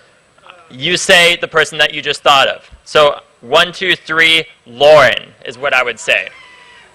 Yes. Lauren has many fans, including me. Lauren's my sister, for those of you that don't know. Okay, are you ready on 3? 1, 2, 3, Lauren! Now, let's say it one more time, very loud, so that every single senator in Washington, D.C. and across the country can hear you. 1, 2, 3, Lauren! Good. Now imagine your loved one is at a shopping center grabbing some lunch. It's the middle of the day. You get a notification that says shooting. That pops up on your phone with the name of a city where your loved one lives. You text and there's no response. You call. There's no answer. You repeat this 50 more times. Could you imagine seeing their name on a growing list of victims of gun violence? Unfortunately, many of us that are here can. That list has added 200,000 names just like your loved one since the shooting that happened at my high school in Parkland, Florida in 2018. There are too many people who have lived this gut-wrenching reality every single day because there are over 100 people who have loved ones that die from gun deaths in this country that this is not a simulation for, that this happens to and will happen to tomorrow, the next day, and the day after. And unfortunately, that could be your loved one. And maybe you don't have to imagine this because it's already happened to you. I'm here because I don't want anybody to live this nightmare anymore. No matter your politics, no one should. I'm here because, like you, I love this country. And for it to function, we need to understand that rights are power, and with power comes responsibility.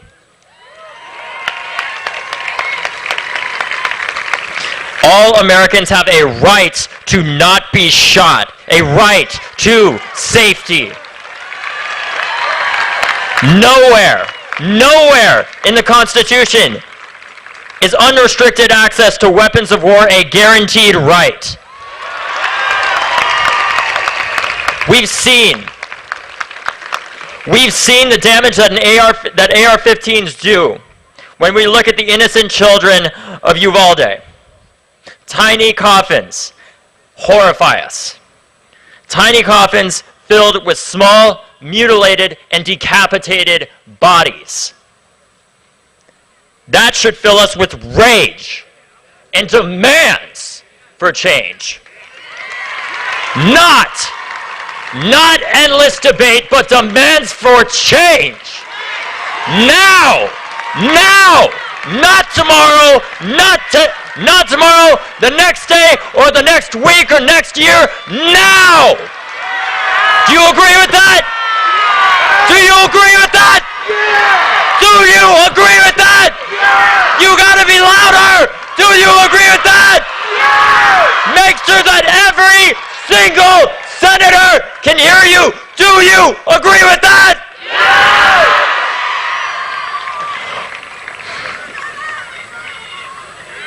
Sorry, I'm so angry. Here's the reality. If our government can't do anything to stop 19 kids from being killed and slaughtered in their own school and decapitated, it's time to change who is in government.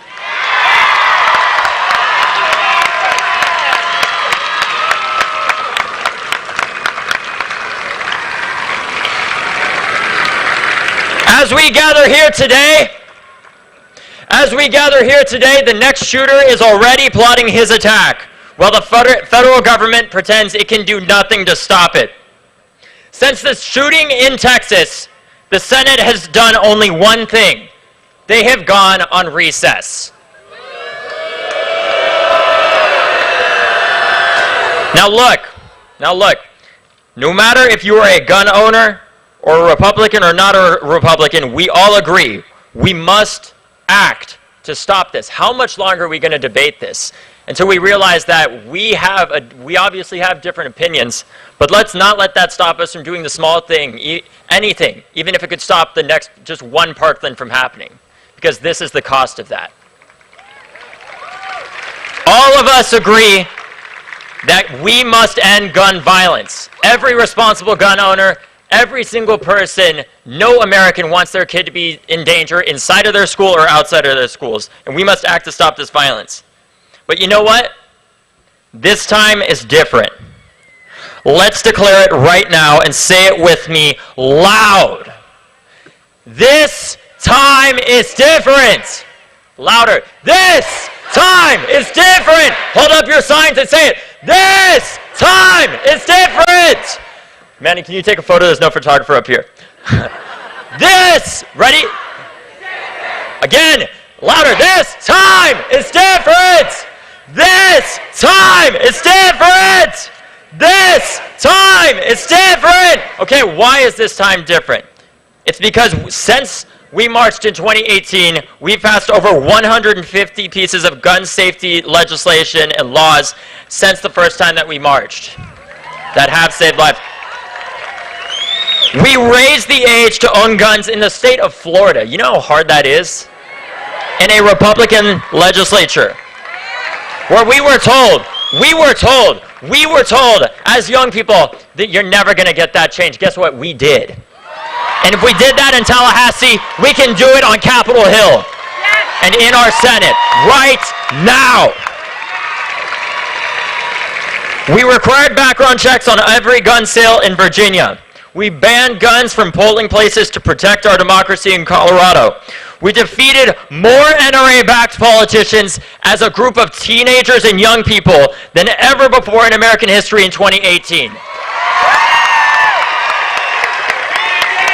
We have had the highest rates, some of the highest rates of youth voter turnout in American history. And you know why I know this time is different? Because not only do we have more Republicans and gun owners and Democrats and independents marching with us than ever before, the last time that I spoke at an event like this, we didn't have the White House, we didn't have the Senate or the House, and now we have all three. And that's because of you. Now it's time to get all of them to act. In 4 short years, we went from not having the Senate, the House, or the White House, and me even hanging up on the White House when Donald Trump's White House called me and said, we want to have a listening session. I said, we don't need to have a listening session. We need to have action. And in 4 years, the reason why I know this time is different is because I went from hanging up on the White House to going and meeting in the West Wing because we turned out and voted. We've changed culture too. Together we made progress in Republican-led states that people told us was impossible. We brought proven solutions like violence intervention that was pioneered by black activists and communities to the forefront of national policy and secured funding for those programs and research like never before. Lastly, we made the NRA financially weak and culturally irrelevant. The movement to end gun violence is more diverse and representative of the country than ever before, because it has to be. No one is safe in any community, no matter if it looks like yours or not.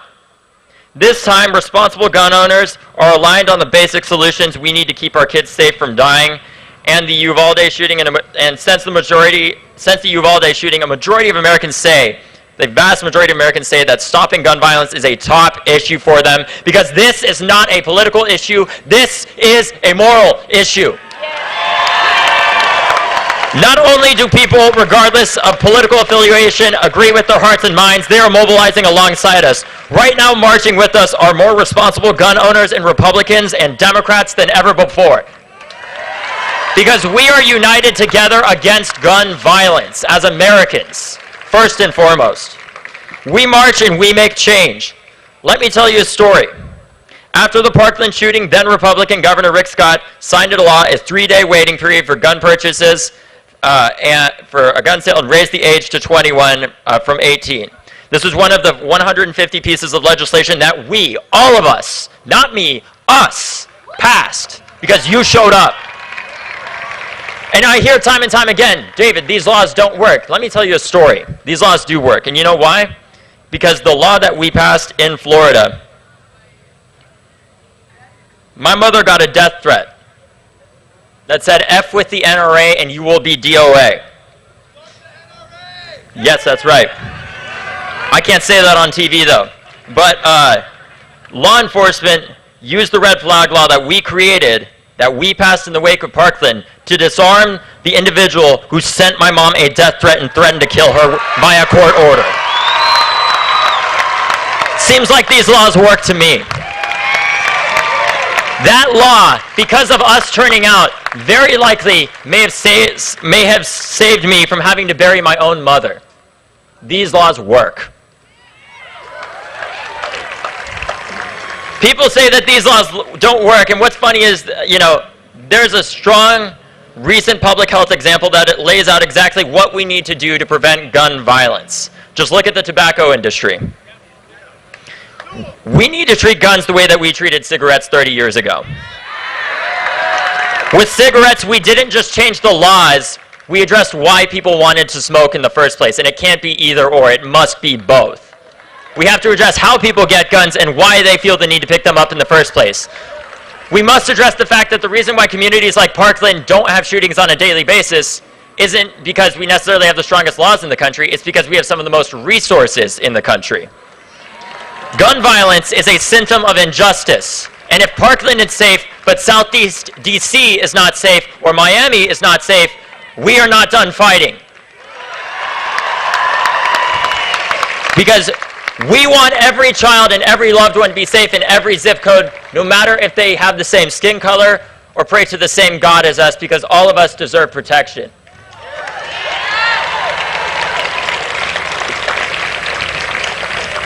We addressed why cigarettes were so easy to access, especially for poor kids and kids of color, and we stamped out the corruption, misinformation, and lies of big tobacco. And guess what? We're going to do the same thing with guns in the gun industry. Let's hold the gun industry to the same standard as we held the tobacco industry. We must answer, why are people so attracted to guns? Why do we buy the lies of the gun lobby that a gun equals safety when the opposite has been proven time and time again to be true? Why is it easier for an 18-year-old to buy a beer or rent a car or buy a gun than it is to vote? The common argument for for not taking these basic steps is that criminals don't obey laws. No duh. Criminals don't obey laws by definition, but look, I will admit this to you, no law is perfect, but the shooter at my high school was not a criminal mastermind. He was a 19-year-old racist who legally obtained an AR-15. He did not have deep connections to the black market. The 18-year-old in Texas, the 18-year-old in Buffalo, they were not criminal masterminds with deep connections to the black market. They were barely adults that were able to legally obtain a weapon of mass destruction, and they waited until they were old enough to buy that gun. Let's raise the age. Let's raise the age right now. Let's raise the age. Even if we just prevent one more shooting, it's worth it because those victims could be your best friend or kid that you just named. The time for these petty arguments is up. Over the years, I have encountered my fair share of people who disagree with me. Some of them went so far as to deny me my own lived reality as a school shooting survivor and called me a crisis actor. But the reason why I know that this time is different is because I've gotten more messages than ever before from those same people that said, David, I'm sorry, we have to do something about this. We are working together to address this. As a country, we must heal and address why these shootings continue. We also must address the fact that mental health does have a role to play in stopping gun violence, but that racism is not a mental illness.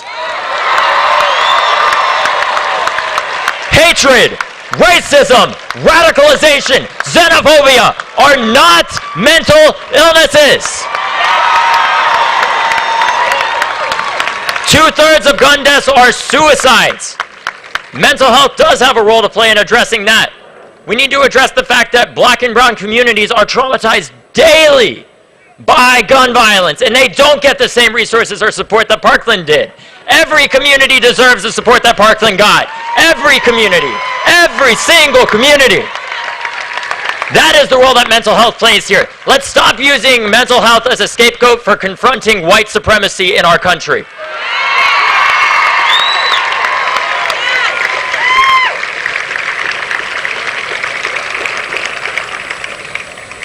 Let's remember that the argument of just funding more mental health has been tried constantly again and again, and we do need to fund mental health more while recognizing racism is not a mental illness. But let's also recognize, after Columbine, they said, you know what we need is more good guys with guns in our schools. Let's remember, let's think for a second. Teachers feel the same way. Thank you to NEA and AFT for being here. I'll talk about you in a minute. We love you. Let's remember, there was a good guy with a gun at my high school. He only proved to be a coward with a gun. Let's remember that in Texas, outside of the school, there were 19 good guys with guns, heavily armored and trained, and they failed.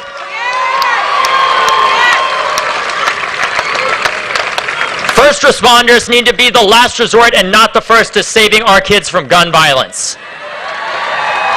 Because the reality is putting more cops in schools hasn't worked, and it won't, because it only is going to keep...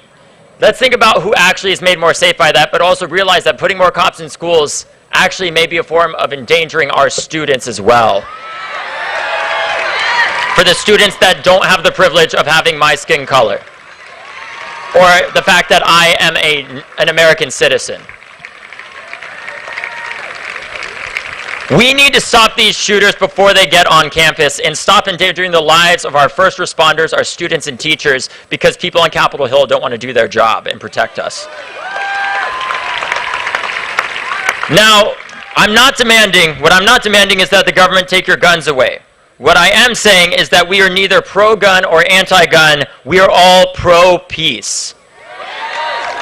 We have the same goal here of peace. Let's focus on what we can agree on. Assault rifles are designed only for one purpose, to be a killing machine. Surely, we should be taking as many steps as possible to make these deadly weapons harder to access and properly vetting every single person who desires to own them in the first place. Because if you want to have an AR-15, guess what? I want to have my classmates be alive right now. This time is different because we all see it a bit more clearly. Our enemy is not the left or right. Our common enemy is gun violence. Because I can respect those who don't agree with me all the time. What I can't accept, though, is the notion that there is nothing that we can do to stop gun violence and save our kids. We must act now! Because the children that are dying every day are not Democrats or Republicans. They are T-ball players and honor roll students with bright futures and big dreams. Every time one of their lives is being taken, someone is motivated to join this fight. We will work arm in arm with every single one of them. And when we win this fight in the end, our history will look back, and the only question that they will ask is, why the hell did this take so long? Because we will win. Peace will win. But it will take persistence. Young people did everything right.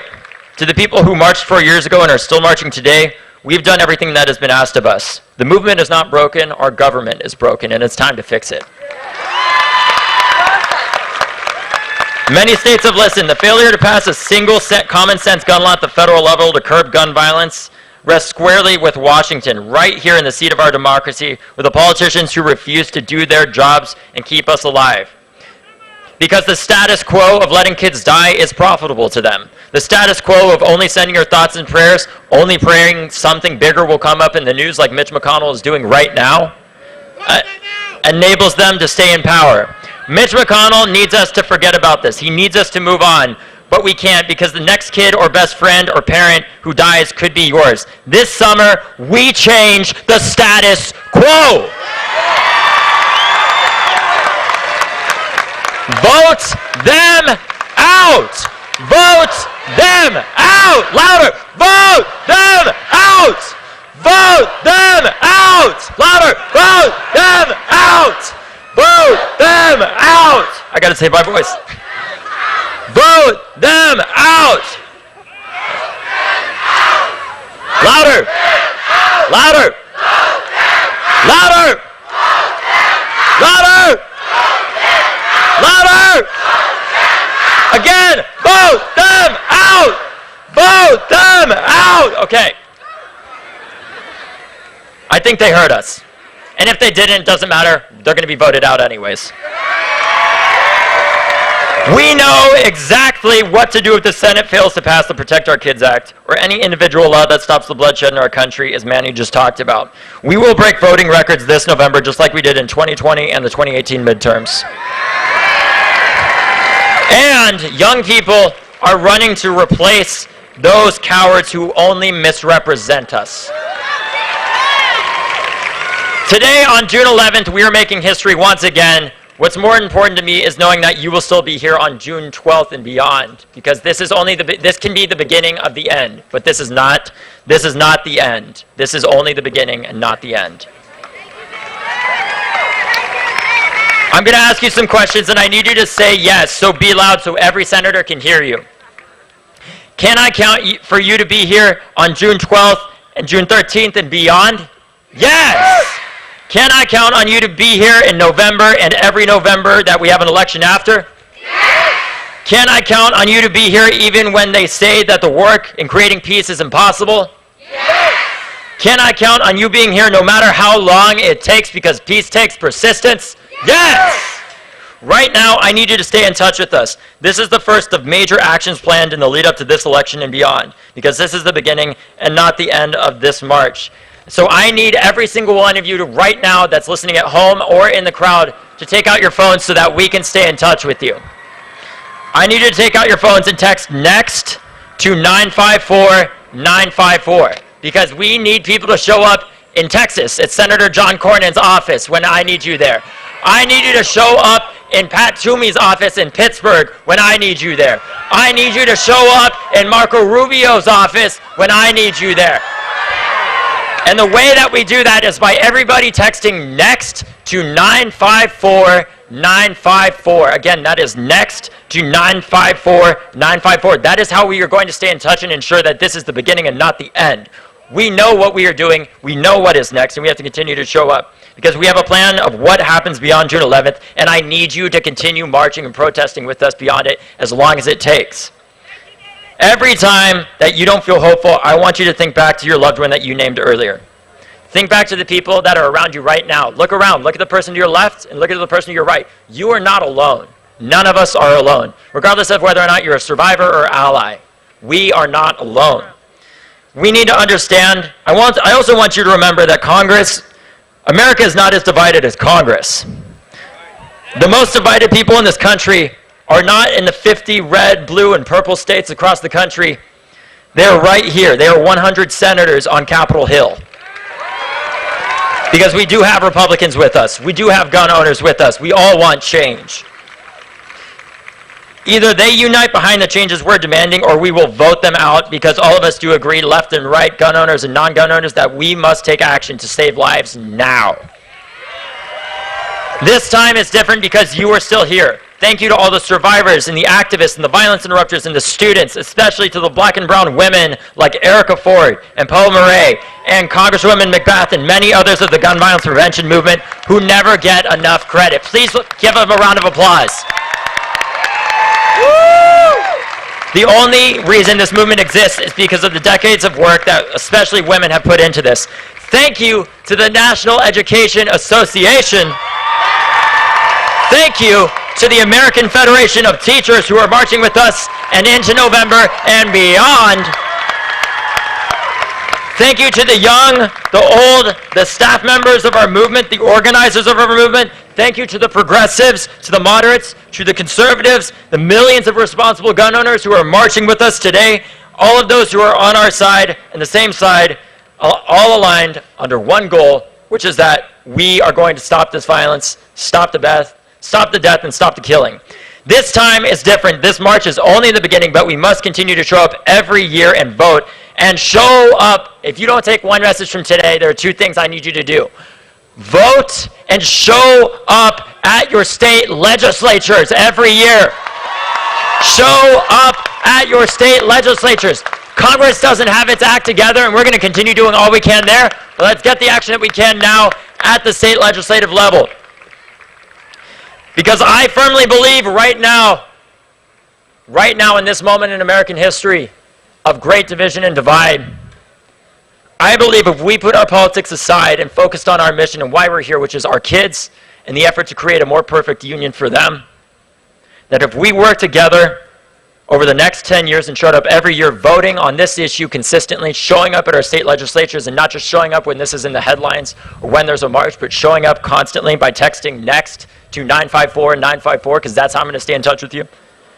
If we did that and put our politics aside, and demanded our politicians in Washington acted, we could cut gun deaths in half this decade. That would be 250,000 lives saved. 250,000 people like your best friend. But the way that we do that is by showing up every single year. So not only are we going to vote this year and march right now, we're going to continue marching and demanding action every single month, every single year, until no kid in any community, white, black, brown, undocumented, or an American citizen, until no kid has to live in fear of gun violence and no loved one has to live in fear of gun violence. Thank you, and let's keep marching. Thank you.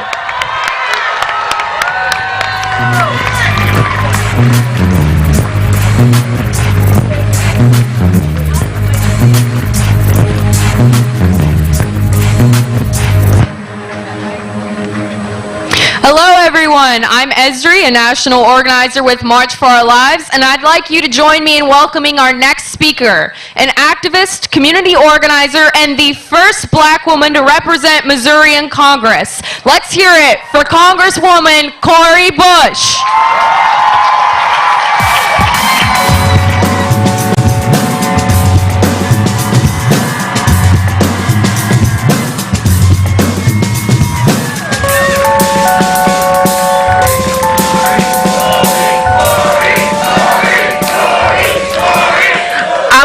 I thank you, but you know what? I'm here because you matter. I'm here because of you. I would not even be in the seat if it wasn't because of my love for you and the love you have for one another. So give it up for yourselves. So again, my name is Congresswoman Cori Bush. I'm joining you all after a week when my congressional colleagues and I heard these heart-wrenching testimonies from survivors of gun violence and the grieving families of victims. We heard from Uvalde fourth grader Mia Cirillo, who covered herself in her classmates' blood and pretended to be dead to survive. We heard from the grieving parents of Lexi Rubio and Angel now. You all are just 10 years old. I'm joining you a few weeks after an 18-year-old white supremacist who was indoctrinated by Tucker Carlson and Fox News after he targeted a black community in Buffalo and committed a massacre. I'm joining you today not just as the St. Louis Congresswoman, but I'm also a survivor of gun violence who knows that Senate Republicans' obstruction of gun violence prevention legislation, you all, it's killing us. And it could have killed me, but it's killing us, and they get to act like they don't care because they want what they want, and we say no, no, no, no. So I haven't survived gun violence just once, you all. I have survived gun violence multiple times. Multiple times. And justice in our federal policies could have saved me from having to endure the trauma of those near-death experiences. So I want to talk to you today about one of those times. I want those members of Congress who are complicit in every mass shooting that happens because of their own perpetuation of policy violence. I want them to know those of us who are gun violence survivors who will not let up until change happens. We are everywhere. We are outside of their offices. We're organizing. We're protesting until they start acting right. We're in their communities. We're organizing until we win. And yes, we are in Congress too. We are. And so no matter how badly you want to silence us, we will never give up our push to save lives. Despite every single effort, despite every attack, every criticism, every bit of pushback, despite what they say and do against us, we will never give up the fight to save lives. So I want to share my story with you. I was around 20 years old when I found myself in a relationship with an abusive partner. My family knew he was abusive. They were concerned, of course, about me. And we knew that he had guns. He kept one gun in the cabinet in the kitchen and another in between our pillows when we slept at night. But I never believed he would actually fire at me. I just thought, I thought that those guns were just a scare tactic. I was younger than I am now. I was hoping for the best. The best didn't happen. One day my abusive partner became upset with me because he did not approve of the way I was cooking 2 hamburgers in a pan. We began arguing. He started to hit me. I decided to run out of the apartment and to run down the steps out the back door. I ran across the parking lot. And as I ran, I remember thinking to myself, why isn't he chasing me? Wait a minute. Why isn't he chasing me? So I kept running. I thought I was going to get away. When I turned back for a moment, because why isn't he chasing me? I turned back and I saw him standing still. Why is he standing still? Next thing I knew, I heard shots. Shots fired.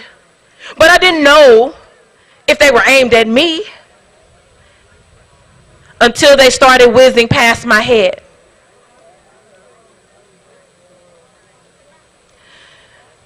That moment, bullets whizzing past my head, I couldn't turn around.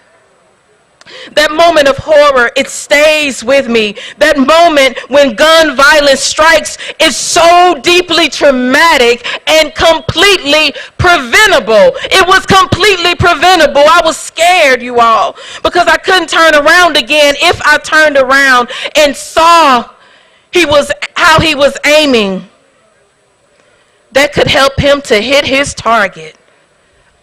And I didn't know when he would stop. I remember thinking how deeply unfair that moment was. He could play with my life. He could take my life into his hands because he had guns. I didn't have anything to help me. He had guns. He could choose whether he would take me out that day. I remember thinking, he gets to just kill me? I didn't know where he got the guns from. I didn't know where he got the bullets from. They just appeared one day. Once a person is hit with a bullet, it can't be taken back. Even if there's remorse later, if my abusive partner would have killed me, he could not take that back. There was no, oops, I'm sorry, Corey, I won't do it again. I'll buy you a diamond necklace. There was no, oh, I didn't mean it. Let me buy you another outfit. It's just done. I wouldn't be anyone's congresswoman right now had he succeeded. My kids would not have been born had he succeeded. And all of that would have been true because one person was angry for one moment. So I'm here standing with the youth-led movement to end violence, to share.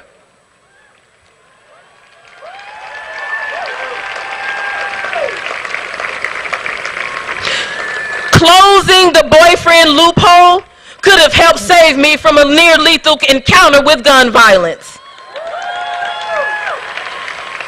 A red flag law could have helped save me from a nearly lethal encounter with gun violence. Universal background checks could have helped save me from a near-lethal encounter with gun violence. These laws could have helped save me and millions of others. This reality is abstract, though, you all, for those Republicans in Congress who've never experienced what it's like to be on the other side of a gun. And it becomes more and more abstract the more money that the NRA pumps into their campaign coffers, and we know that that's what's going on. So we're here today to demand life. We're here to demand our freedoms. Freedom from lethal intimate partner gun violence. Freedom from weapons of war in our schools, in our churches, and in our grocery stores. Freedom from the arming of white supremacists and the incitement of white supremacist ideologies. We're here to stand against it. We're here because we deserve freedom from hate, and we demand our freedom, and we will not stop until we get it. We will not stop until we get it. We will not stop until we get it. We will not stop until we get it. Thank you.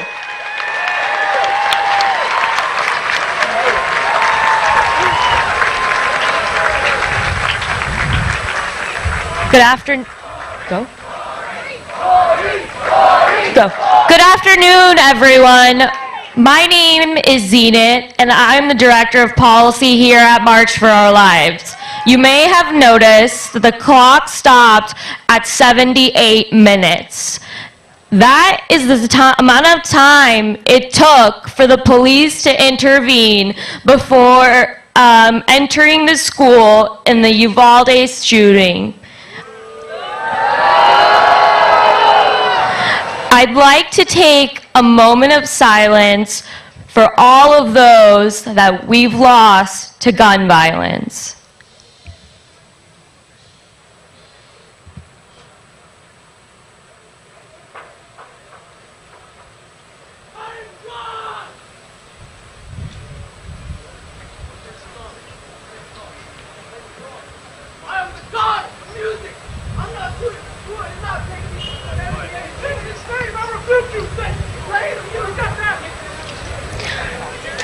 We fight every day for our...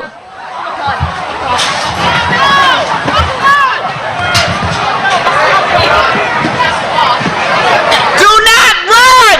Freeze! Do not run! There is no issue here! Do not run!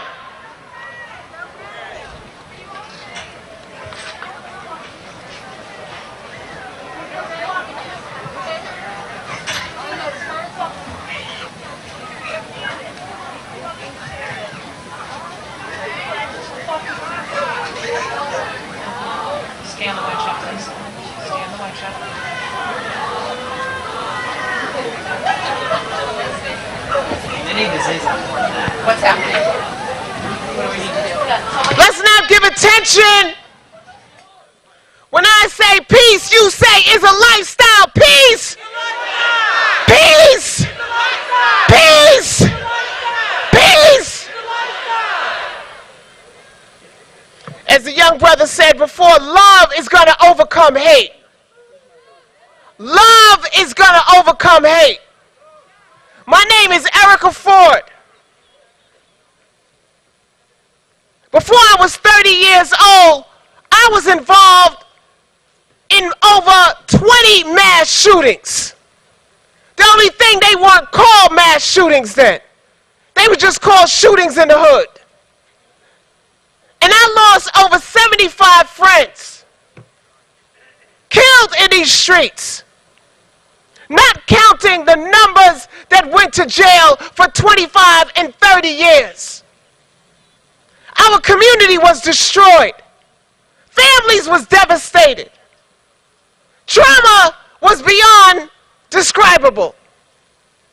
The vicarious trauma of violence is not getting addressed.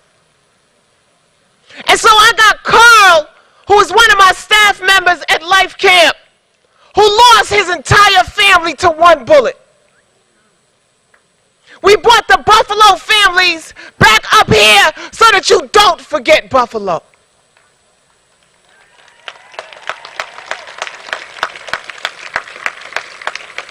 But what I did with my pain and my anger is I built a movement with my friends.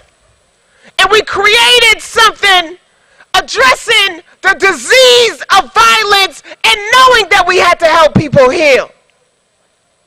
So yes, you can talk about guns, but we got to talk about the mindset that makes people do things beyond control.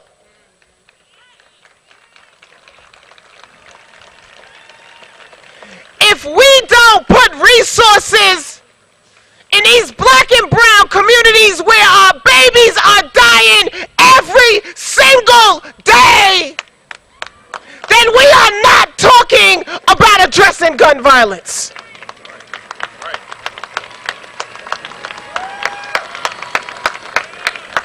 And so I know that I had to work on both sides of the guns.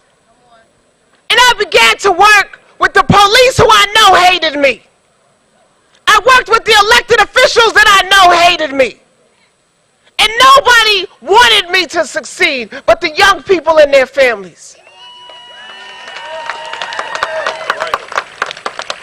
But I am able to stand here years later and say we did that. We built a system in New York City that not only addressed violence, but made New York the safest big city in America. What we do works. What we do works.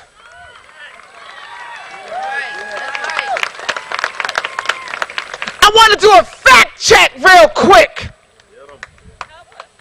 People wear orange in this world because of me. People wear orange because years ago, I said the same way they got pink for breast cancer and red for whatever, we gonna do orange for peace. And white people with more resources and more money and more lift took it and made wear orange and all of that other stuff, and we love that because the dream became a reality. But just know where the pillow was and where the person was sleeping when the dream came out. We're standing here with community action. Greg, we're standing here with Arnita from Milwaukee. We're standing here with Kelly from Buffalo. We're standing here with young Brianna, who was born out of the March for Our Lives movement. Bria. Right? Because we don't want patronism, we want equity. We don't want you to just say Black Lives Matter. We want y'all to help us pass the Break the Cycle of Violence Act. Because before the shooting in Buffalo, Buffalo was oppressed. Buffalo had a food apartheid. In South Jamaica, they got a food apartheid. In Chicago, they got a food apartheid. Everywhere where we live, there's an issue with getting resources and oxygen to our children, and we want to stop that today. If we gonna stand together, then we gonna breathe together, we gonna eat together, we gonna live together.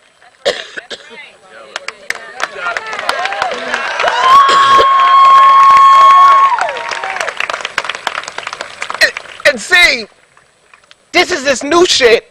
Everybody having allergies at their late ages. That's another form of warfare against us.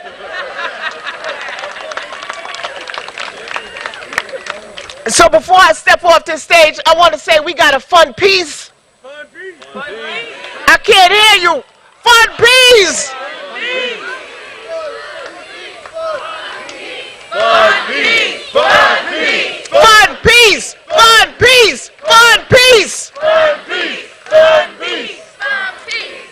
The other thing that I want to say is let's not give in to the hate. That's right, that's right. Let's not give in to the hate. There's more people who are about love than there is that is about hate. That's right.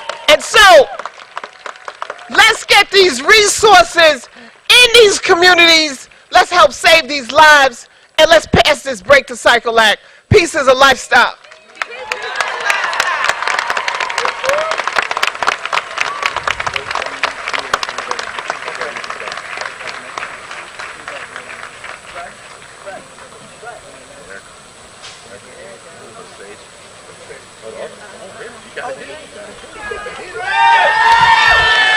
Hey guys, I'm going to keep this short and sweet.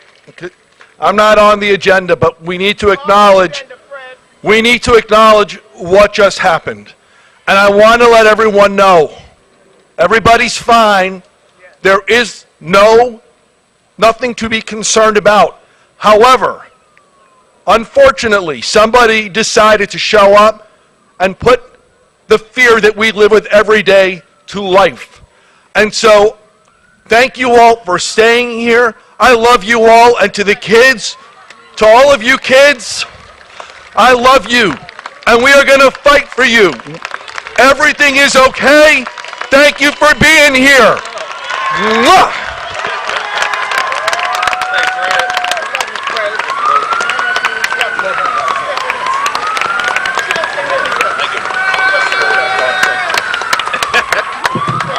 When I say all power, you say to the people, all power.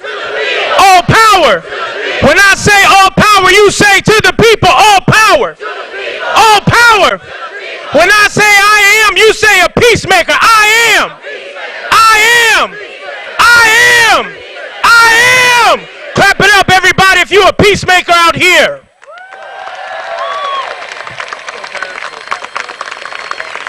This is what our country needs. We need peacemakers.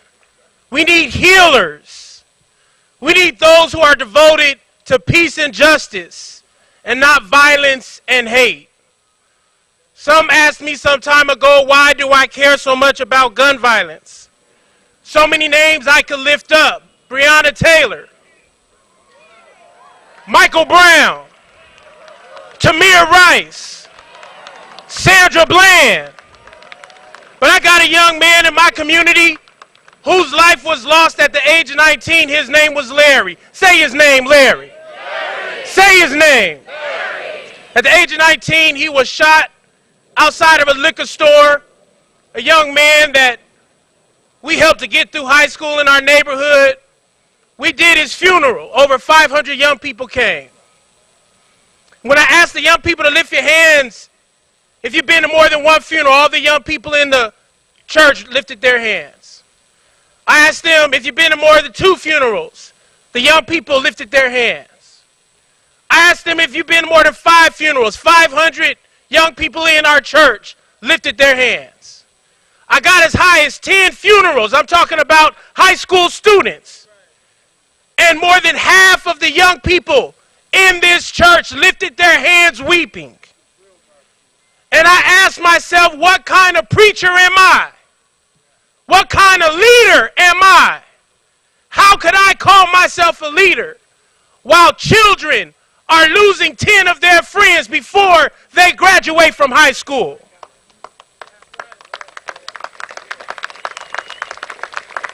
We need to acknowledge that we are not here just to call for new policies. We are here to call for a healing to the soul of America that has been sick for far too long.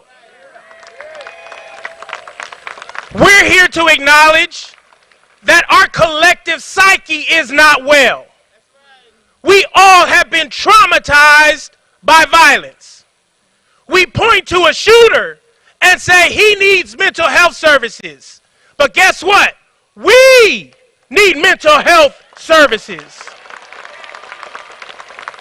We as a nation must scale up mental health and trauma healing so every human being in the United States of America has access to a therapist, to a healer, to public health services, and do not have to pay for it. We need a new social contract.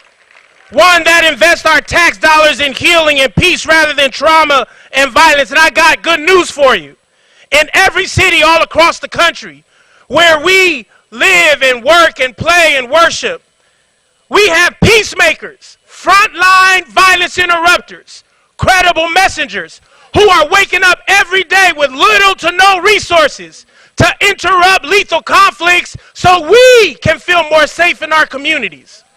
How many know we need to pay these loved ones a livable wage and make sure they have access to health care, just like we do police officers and firefighters in every city in America? So when you get back home, I need you to find these peacemakers. I need you to find these loved ones in these organizations like Erica Ford has mentioned, and become friends and partners and comrades with them.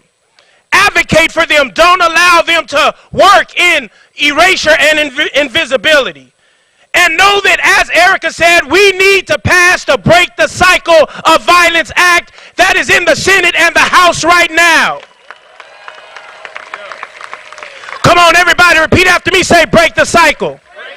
Say it again, break the cycle.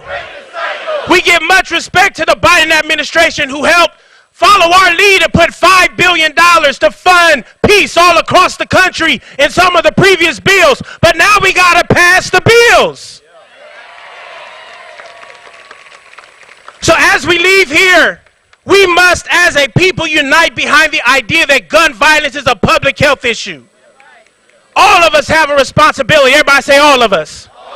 Pat yourself on the chest and say, that means me, that means me. We have a responsibility to talk about gun violence as a public health issue. We must focus ourselves to reach for public health solutions that solve the violence that leads to suicides, homicides, intimate partner violence, and accidental shootings. And for those forces that seek to intimidate and paralyze our communities through hate, white supremacist terror that fuels your violence, I got news for you. I got news for you. You will not win. You will not win. There are more of us than there are of you. There are more of us than there are of you. And you will not win. I want to invite all of us to keep remembering, in the words of my Ferguson revolutionary comrade, the brother named Tef Poe. He said it like this. Repeat after me. Say, I believe that we will win. Say, I know that we will win. Put your fists up. Say, I know that we will win. Say, I know that we will win.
Please welcome to the stage Yolanda King, granddaughter of Martin Luther King Jr. and Coretta Scott King, joined by Jacqueline Corin, co-founder of March for Our Lives and survivor of the Marjorie Stoneman Douglas High School.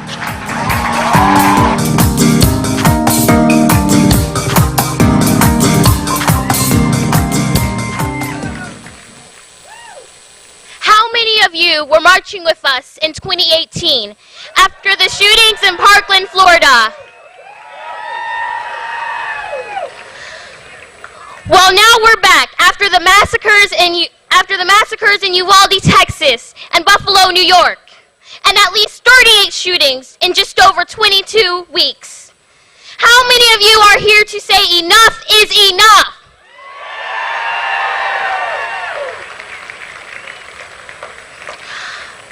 Many of us have been wearing our marching shoes for years. But today we're telling Congress, we're telling the gun lobby, and we're telling the world, this time is different.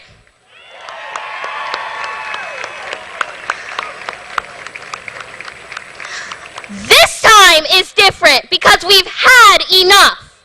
We've had enough of having more guns than people here in America. We've had enough of kids being afraid to go to school, grown-ups being afraid to go to grocery stores, and families who look like my family being afraid to go to their houses of worship.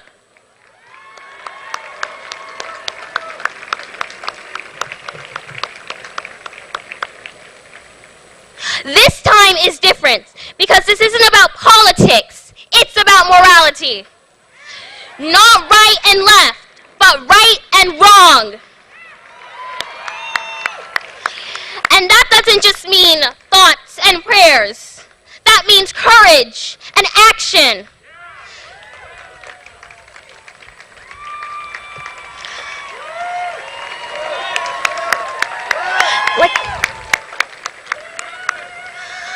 Like so many of you, I come from a thoughtful, prayerful family. My grandfather was taken from the world by gun violence. And 6 years after his death, his mother, my great-grandmother, was killed in church during Sunday service. We all have been touched by tragedy. We all have been lifted up by hope.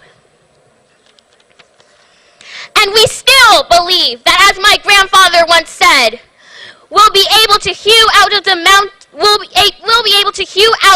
mountain of despair a stone of hope.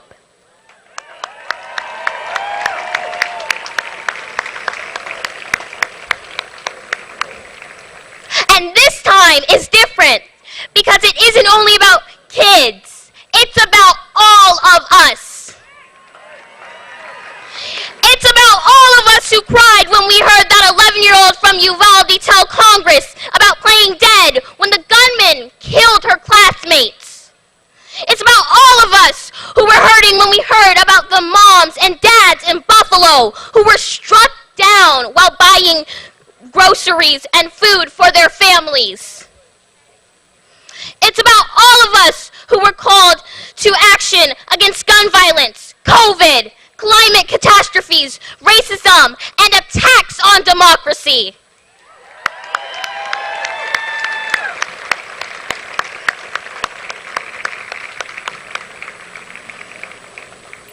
Are you ready, young and old and in between, to be the generations that make ourselves heard from ballots, not bullets?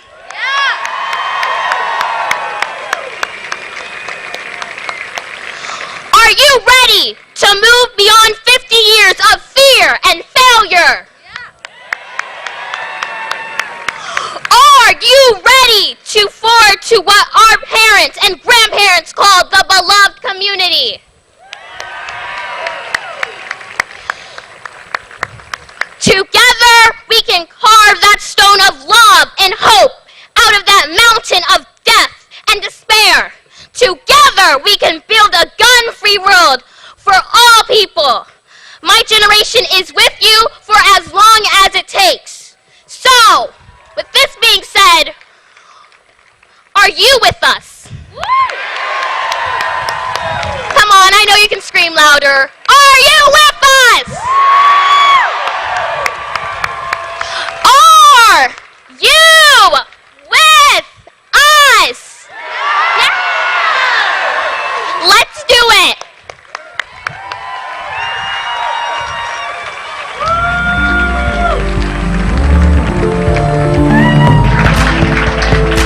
Please welcome to the stage Becky Pringle, President of the National Education Association, joined by teachers, students, and parents.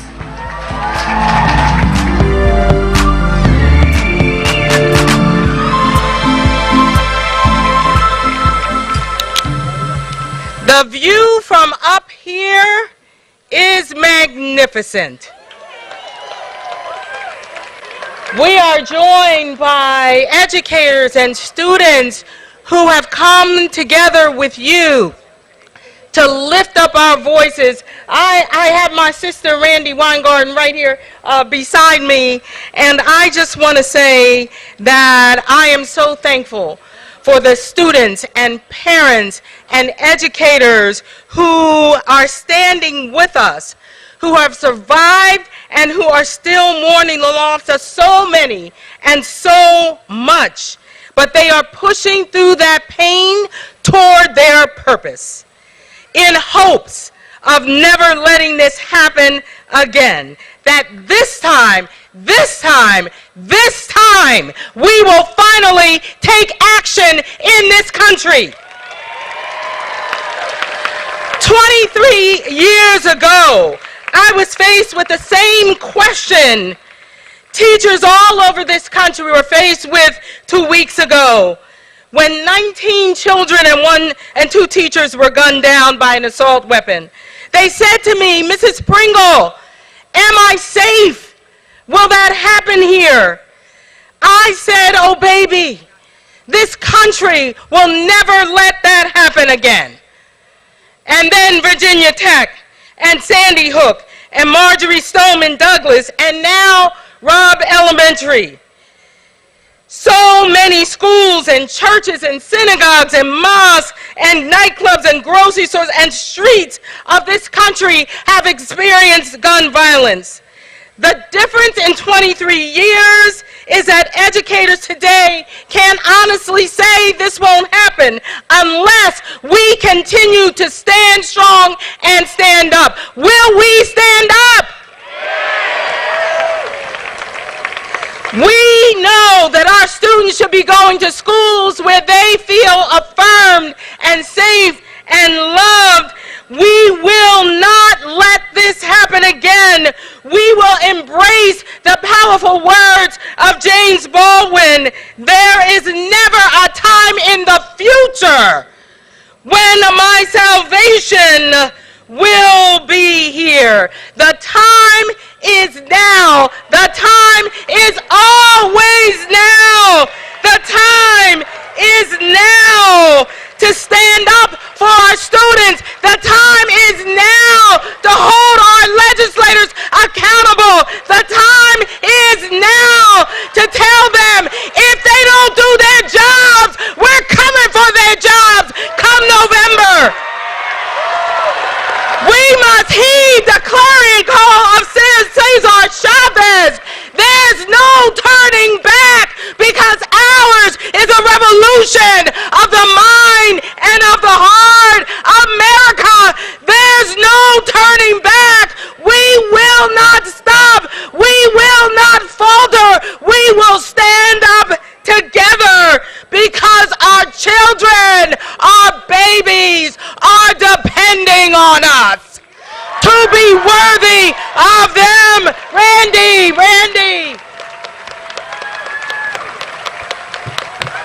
Wait, Becky.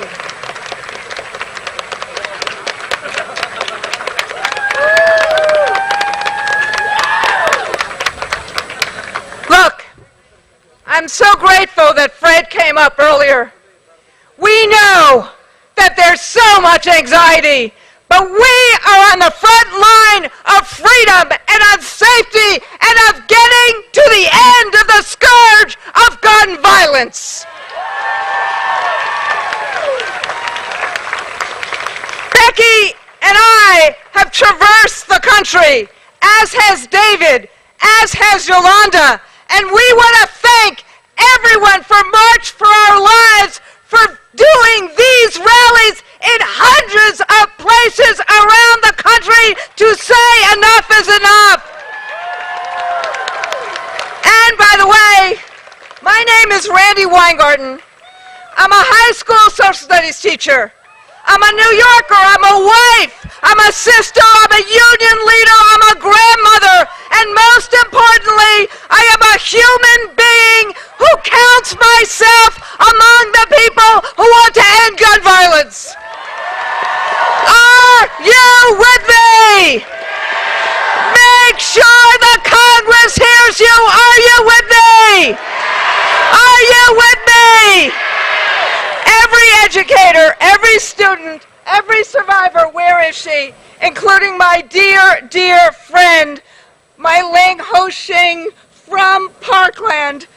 They survived the shootings. They are here to fight to make sure it never happens again.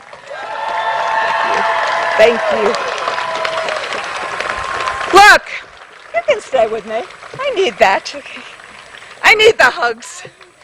We take this on, this fight for common sense gun laws, in the names of everyone who's been affected by gun violence. We take it on so people can worship or dance or shop without the fear of being shot.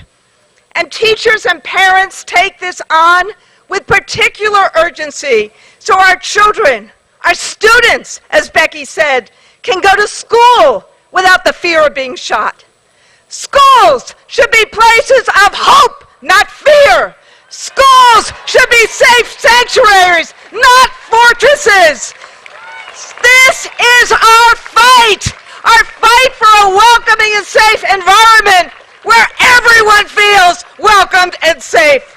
And that's why we are marching in hundreds of places in the United States today. It's a movement for safety, for freedom from gun violence. It's for the young and the old, the suburban, the rural, the urban, black and white, rich and poor, those who own guns and those who never want to be with a gun. We're facing a uniquely American epidemic, a toxic brew of guns and hate that has taken the lives of over 100 people every day. Mass shootings, homicides, suicides, domestic violence, accidental gun deaths on our streets, our stores, our places of worship, and in our schools. So you know, you've seen already the people that we have mourned today and honored today. And as David said, this time must be different. And as Mother Jones has said, we pray for the dead, but we fight like hell for the living. So while other countries have responded to their mass shootings with solutions that actually solve the crisis, here in the U.S., gun manufacturers and their profits seem more important than the lives of 10-year-olds. And the bottom line is, we got to get guns out of the hands of people who should not have them. And we got to get weapons of war off our streets. And here is the point I want to make to every politician. We've taken action when it comes to airline safety, when it comes to auto safety. We've passed laws to make our streets and our skies safer in response to accidents and tragedies. Why can't we do this for gun safety? Why do the gun manufacturers get a pass? Why isn't kids' lives more important? If you care about kids, you care about this. If you care about schools, you care about this. If you care about humanity, you care about this. So look, we know what works. Universal background checks, red flag laws, safe storage provisions, and bans on high-capacity magazines. And I want to say one more thing about teachers. Teachers want to be teaching. They do not want to holster firearms. We need fewer guns in schools, not more of them. And as we head back to school this fall, please arm us with resources, with books, with school counselors, not with bulletproof vests. Ironically, the same folks who say we should carry a gun in a classroom are the ones that are saying that don't trust us to pick up the appropriate books and curriculum for our nation's kids. So, I ask these politicians this: if we have the judgment to shoot a bad guy, why don't we have the judgment to plan our lessons? Let us teach. Trust us to help our students achieve their dreams and give us the time and the tools and the resources to do it. So enough is enough. Enough is enough. Enough is enough. Enough is enough. Not one more student. Not one more educator. Not one more community should be ravaged by the horror of gun violence. Thank you.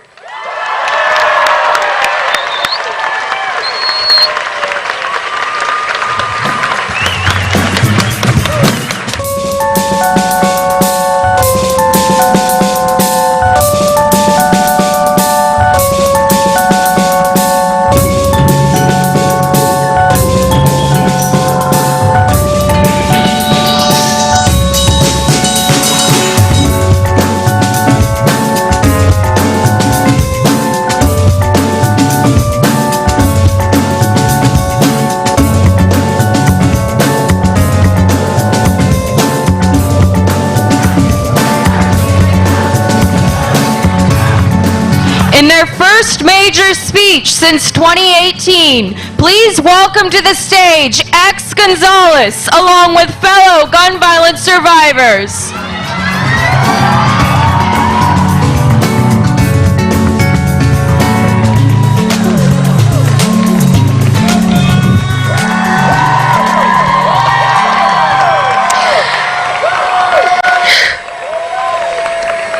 Hi, everybody. My name is X Gonzalez. I used to be known as Emma, but now I go by X, and I use they, them pronouns.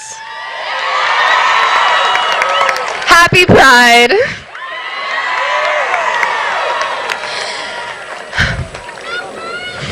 I'm not a girl. That's the point.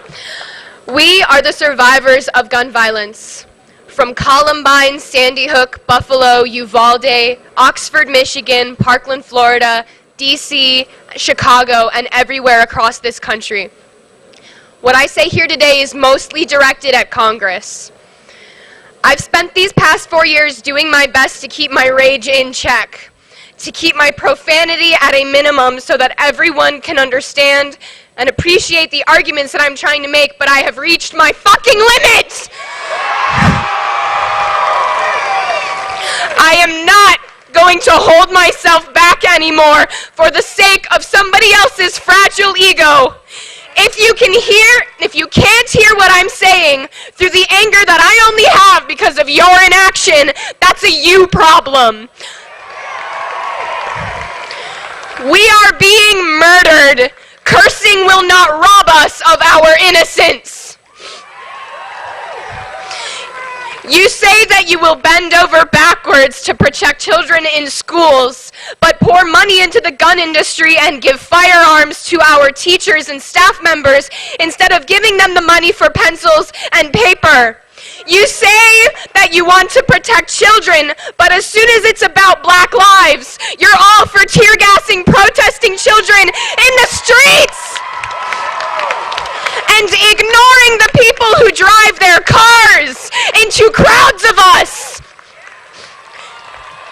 You say that queer and trans identities are immoral for children, but somehow conversations about what to do when a white supremacist terrorist inevitably tries to kill us are moral.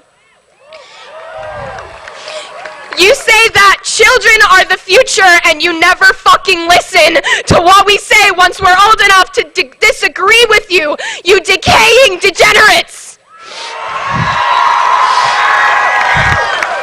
You really want to protect children? Pass some fucking gun laws! This is not an issue of mass shootings and schools. This is a problem everywhere in this country. Believing that school shootings are the only form of gun violence that needs to be eradicated is rooted in racism and classism. Putting police in schools will only protect children. Putting police in schools to protect children only swells the school-to-prison pipeline, which mainly affects black and brown children, and fully ignores the dangers of gun violence outside of school. How many ways can we say it? Gun violence does not discriminate. It happens everywhere and all the time. It has been happening everywhere all the time because you, Congress, have done nothing to prevent it. You have decided that gun violence is a fact of life, a natural disaster on par with tornadoes, hurricanes, and wildfires. We don't fucking buy it. This does not have to happen. We have watched other countries enact quick change in the face of gun violence over the decades. And you know something? It worked. We watched it work. It's not that difficult. If you are a congressperson who thinks that we cannot pass gun laws in this country because it's against the Constitution and America is a place for freedom, I bet you inject disinfectant. I was trying not to curse at the time I wrote this, and I changed some swear words for insults. We are living in a country with a backsliding and flawed democracy. And while you think that this is a founding father's dream come true, you've actually aided and abetted an ever-growing American nightmare that plagues everyone currently alive. Our government can't keep its hands off women's bodies. The poor and homeless are systematically rejected from the society as the rich get unbelievably richer. Refugees are subject to racist attacks, and white supremacist terrorist insurrection almost killed a lot of you in office currently. Did you fucking forget that?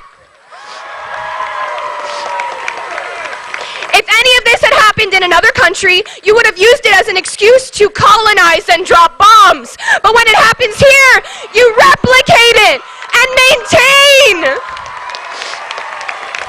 You think we don't see that? You want to be helpful? You want to make this world a better place, Congress? There's one thing that you in office can take away from this speech. It's pass the fucking gun laws! How can we convince you that this is vital for our collective survival? Do you honestly think things are okay like this? Do you honestly think this is a good place to live?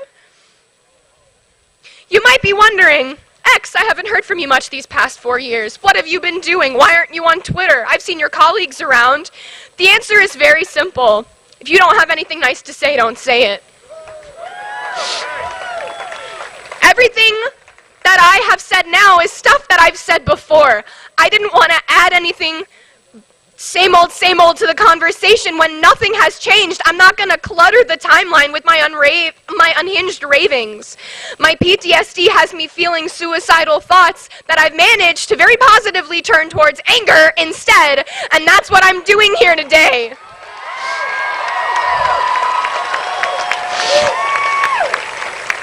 I don't share all these raging thoughts on Twitter, unlike some idiotic and messy elected officials, because I know that it's bad and wrong to incite violence and accept no consequences for my actions.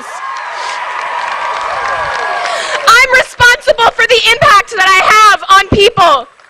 It's your job to be constructive and give us the tools to build a better life. Tell us you can do it, not they are out to get you. Stop sowing division and help us, you fucking jackasses.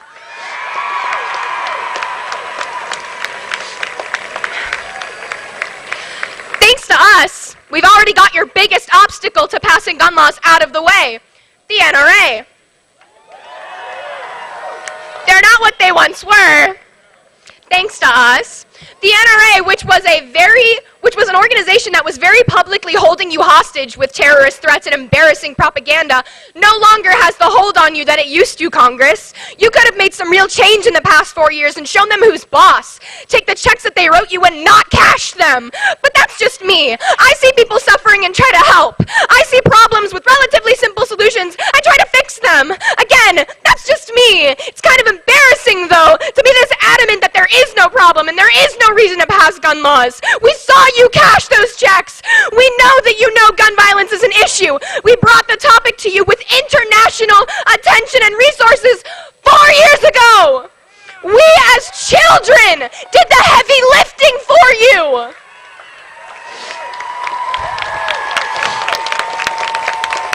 Act your age, not your shoe size, Congress.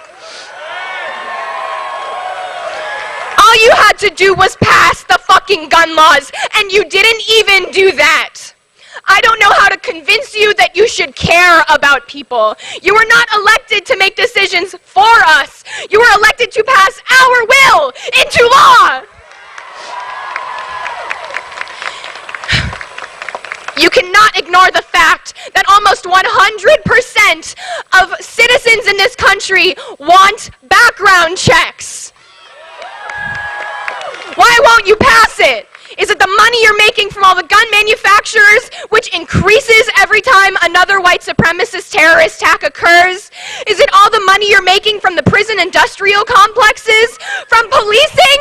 How much money do you make every time someone dies? Why do you only realize the impact of this problem when it hits you personally? You ought to be ashamed. Now, you may feel offended, Congress, at the tone of voice that I have used towards you. You may say that I've shown my true colors and should no longer be listened to as a force for peace. But I am not speaking for people to listen to me. We're all in agreement about this. We feel the same way. I'm preaching to the choir. I'm speaking directly to you, Congress. There is no peace in this country, not so long as you stay feigning ignorance and denying change. I am sick of watching you people play political games like this is a TV show. I will not hold my tongue in the effort of maintaining your fragile egos and playing games that I had no hand in creating. After 4 years, I got my degree. What did you do?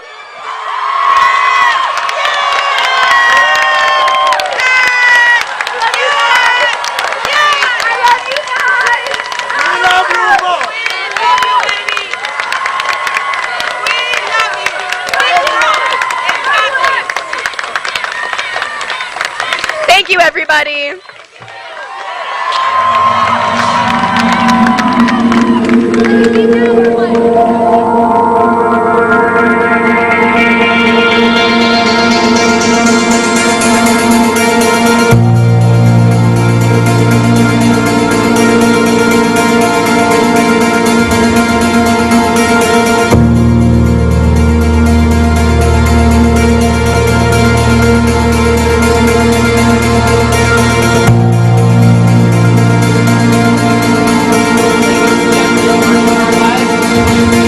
Thank you for joining us today. Thank you for joining us this program.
give it up for Keena Collins.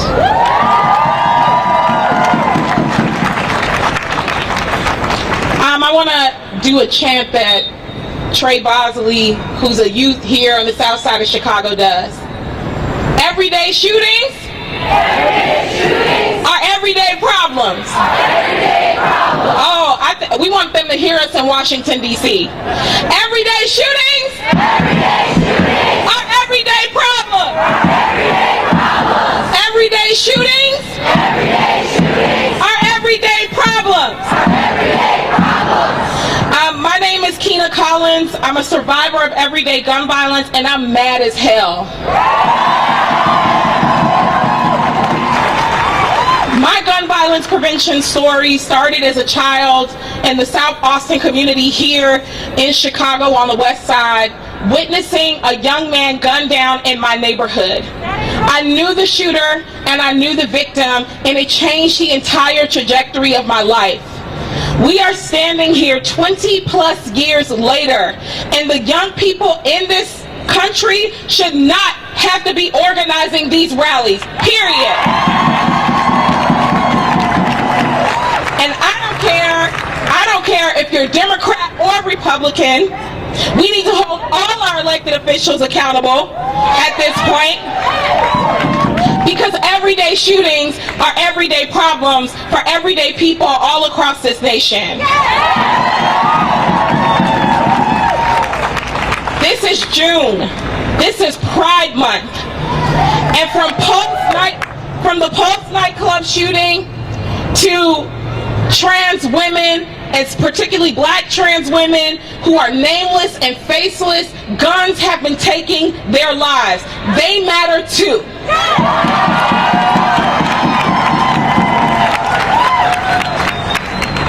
Some of my dear friends came up here and they talked about some of the absentee leadership here in the country. And one of them said they're not going to talk about Greg Abbott, but I am. I am going to talk about Greg Abbott. Greg Abbott needs to keep Chicago's name out of his mouth.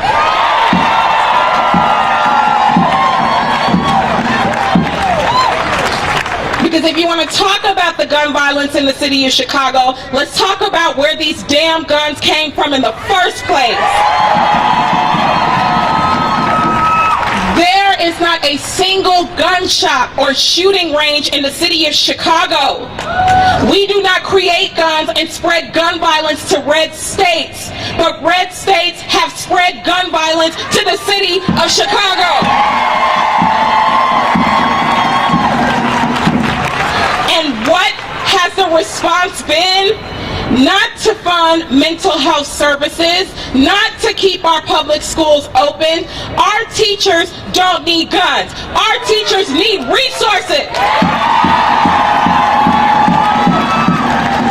Our teachers deserve a living wage. Our teachers deserve full benefits and health care. That is what our teachers deserve.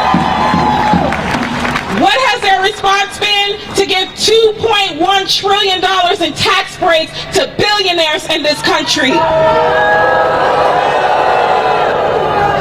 We know what violence looks like. And it is not just someone pulling a trigger or punching somebody. It is when there's lead in our water, toxins in our air, our public schools are shut down, no mental health services, and violence is when our young people's voices are not being heard.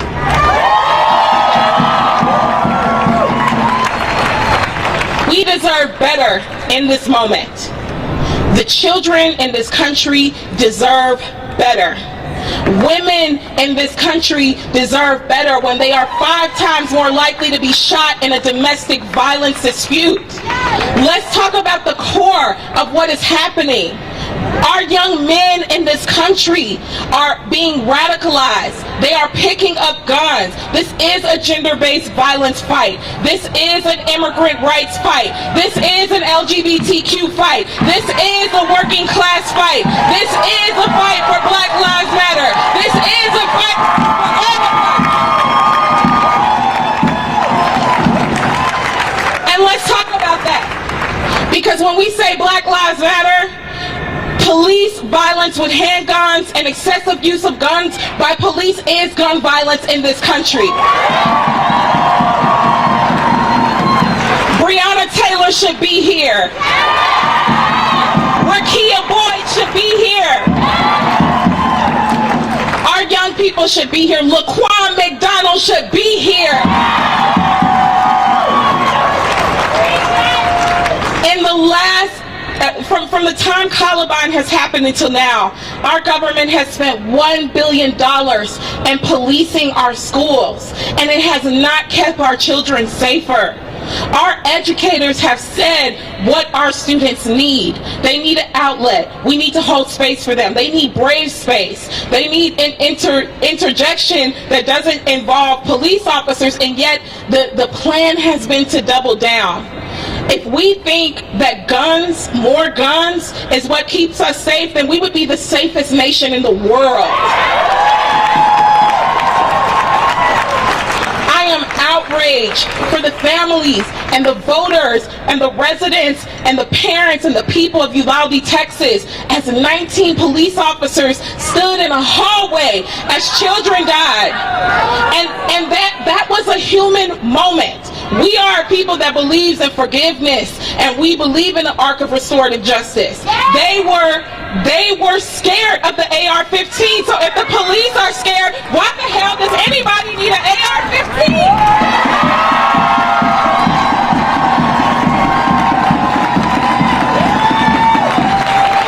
No one needs an AR-15 in this country. No one needs an AR-15 in this country. No one needs 100 bullets in a clip. Nobody needs silencers. Nobody needs flash dimmers. These are things that we have to get serious about. And our government, the biggest issue that we have in Washington, D.C. is corruption. Giant corporations that have our government by the throat. It's time for them to stand up, have political courage, and fight for the damn lives of the young people in this country.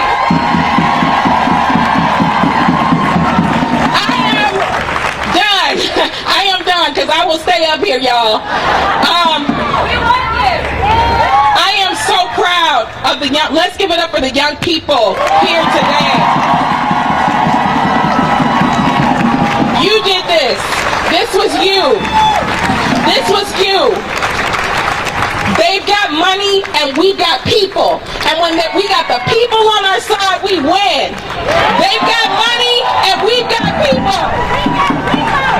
They've got money and we've got people. They've got money and we've got people. They've got money. We've got people. I just thank everybody. I want to center the voices of survivors. My call to action, everybody, get your gym shoes, your clipboards ready, knock on the doors, get the candidates in office that we need to get in office, who are not just going to vote the right way or not vote the right way, but who are going to stand in the trenches with us when these things happen. We can have a future free of gun violence. Don't let them tell us it's impossible. It is not impossible. That is a future that we can have in the United States of America. Are y'all with me on that? Thank you.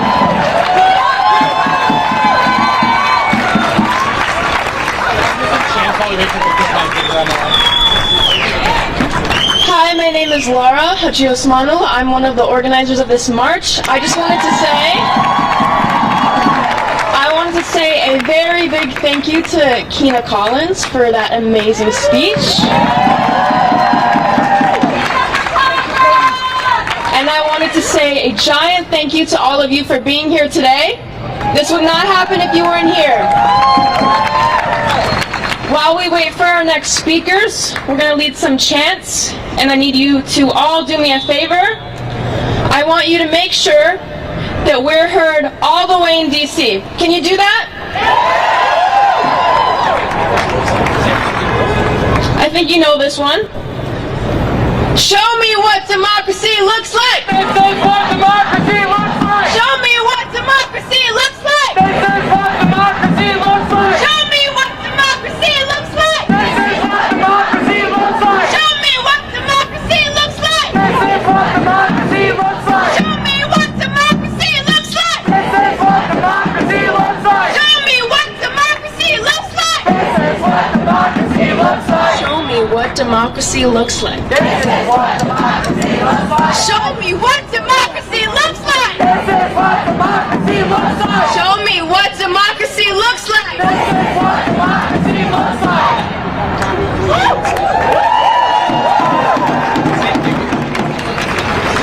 Show me what community looks like.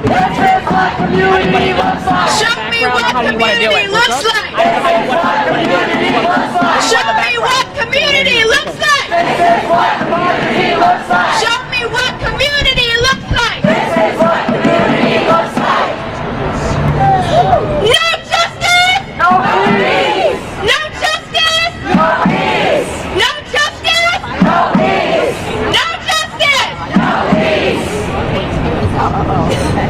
What do we want? Justice. What do we want it? 3, 2, 1.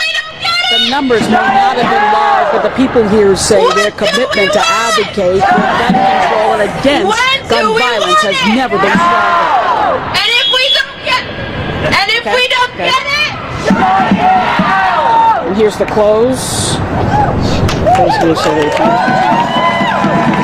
Lars, voice is sorry, so we're gonna switch off here. Y'all, I just got a text from some of the Those here organizers say in they are DC, and committed they're like, to advocating we can hear for Chicago. change. Like, y'all Saying louder at this than moment, like the people backstage are having trouble hearing us, but the people in the crowds can hear us. So we gotta get a little bit louder. One more time, I want you to say, show me what here say they are committed to change. Adding that this time is more than just a What does moment. democracy look like? Movement. Reporting from Federal Square, Evelyn Holmes, ABC Tell me, 7, what do we want? Eyewitness News. And when do we want it? Good. No more silence.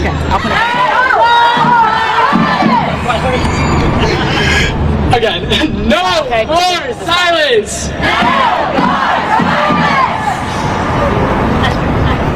Tell me again, what do we want? And when do we want it? And if we don't get it, what are we gonna do?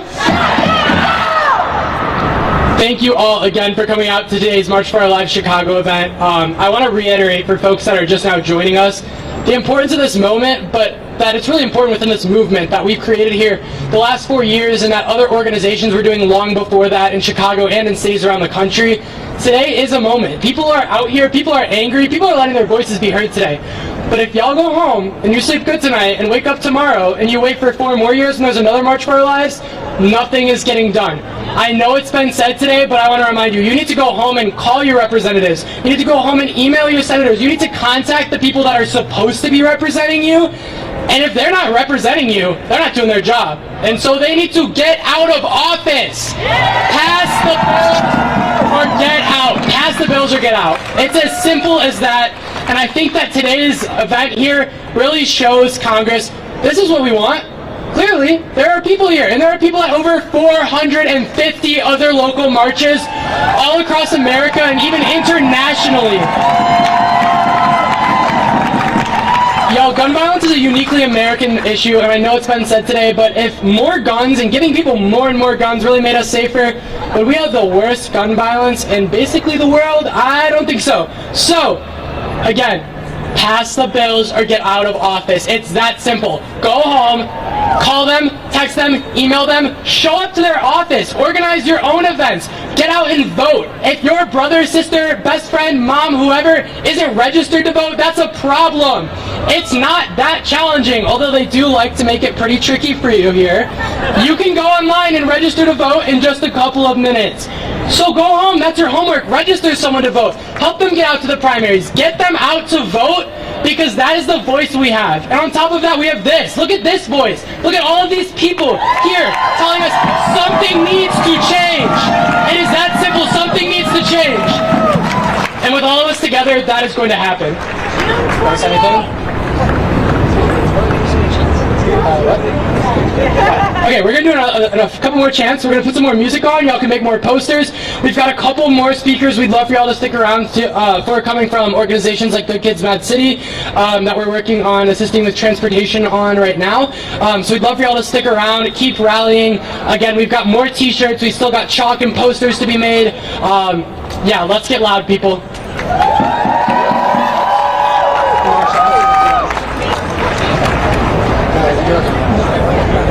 Jesus.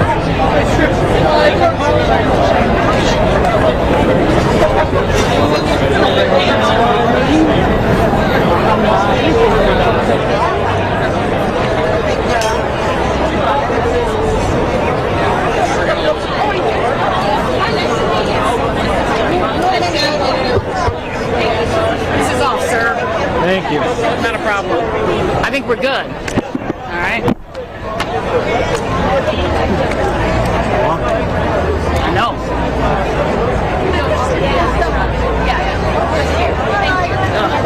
Back is killing me. Oh, man. Standing up. And that golf, I mean, I'm trying to work it out. Yeah. Want me to carry something? No, you're good. I got some more. Okay, I'll move all this stuff out of the way. Where'd Eric go? Yeah, that's why you take time codes, right? All right, you good?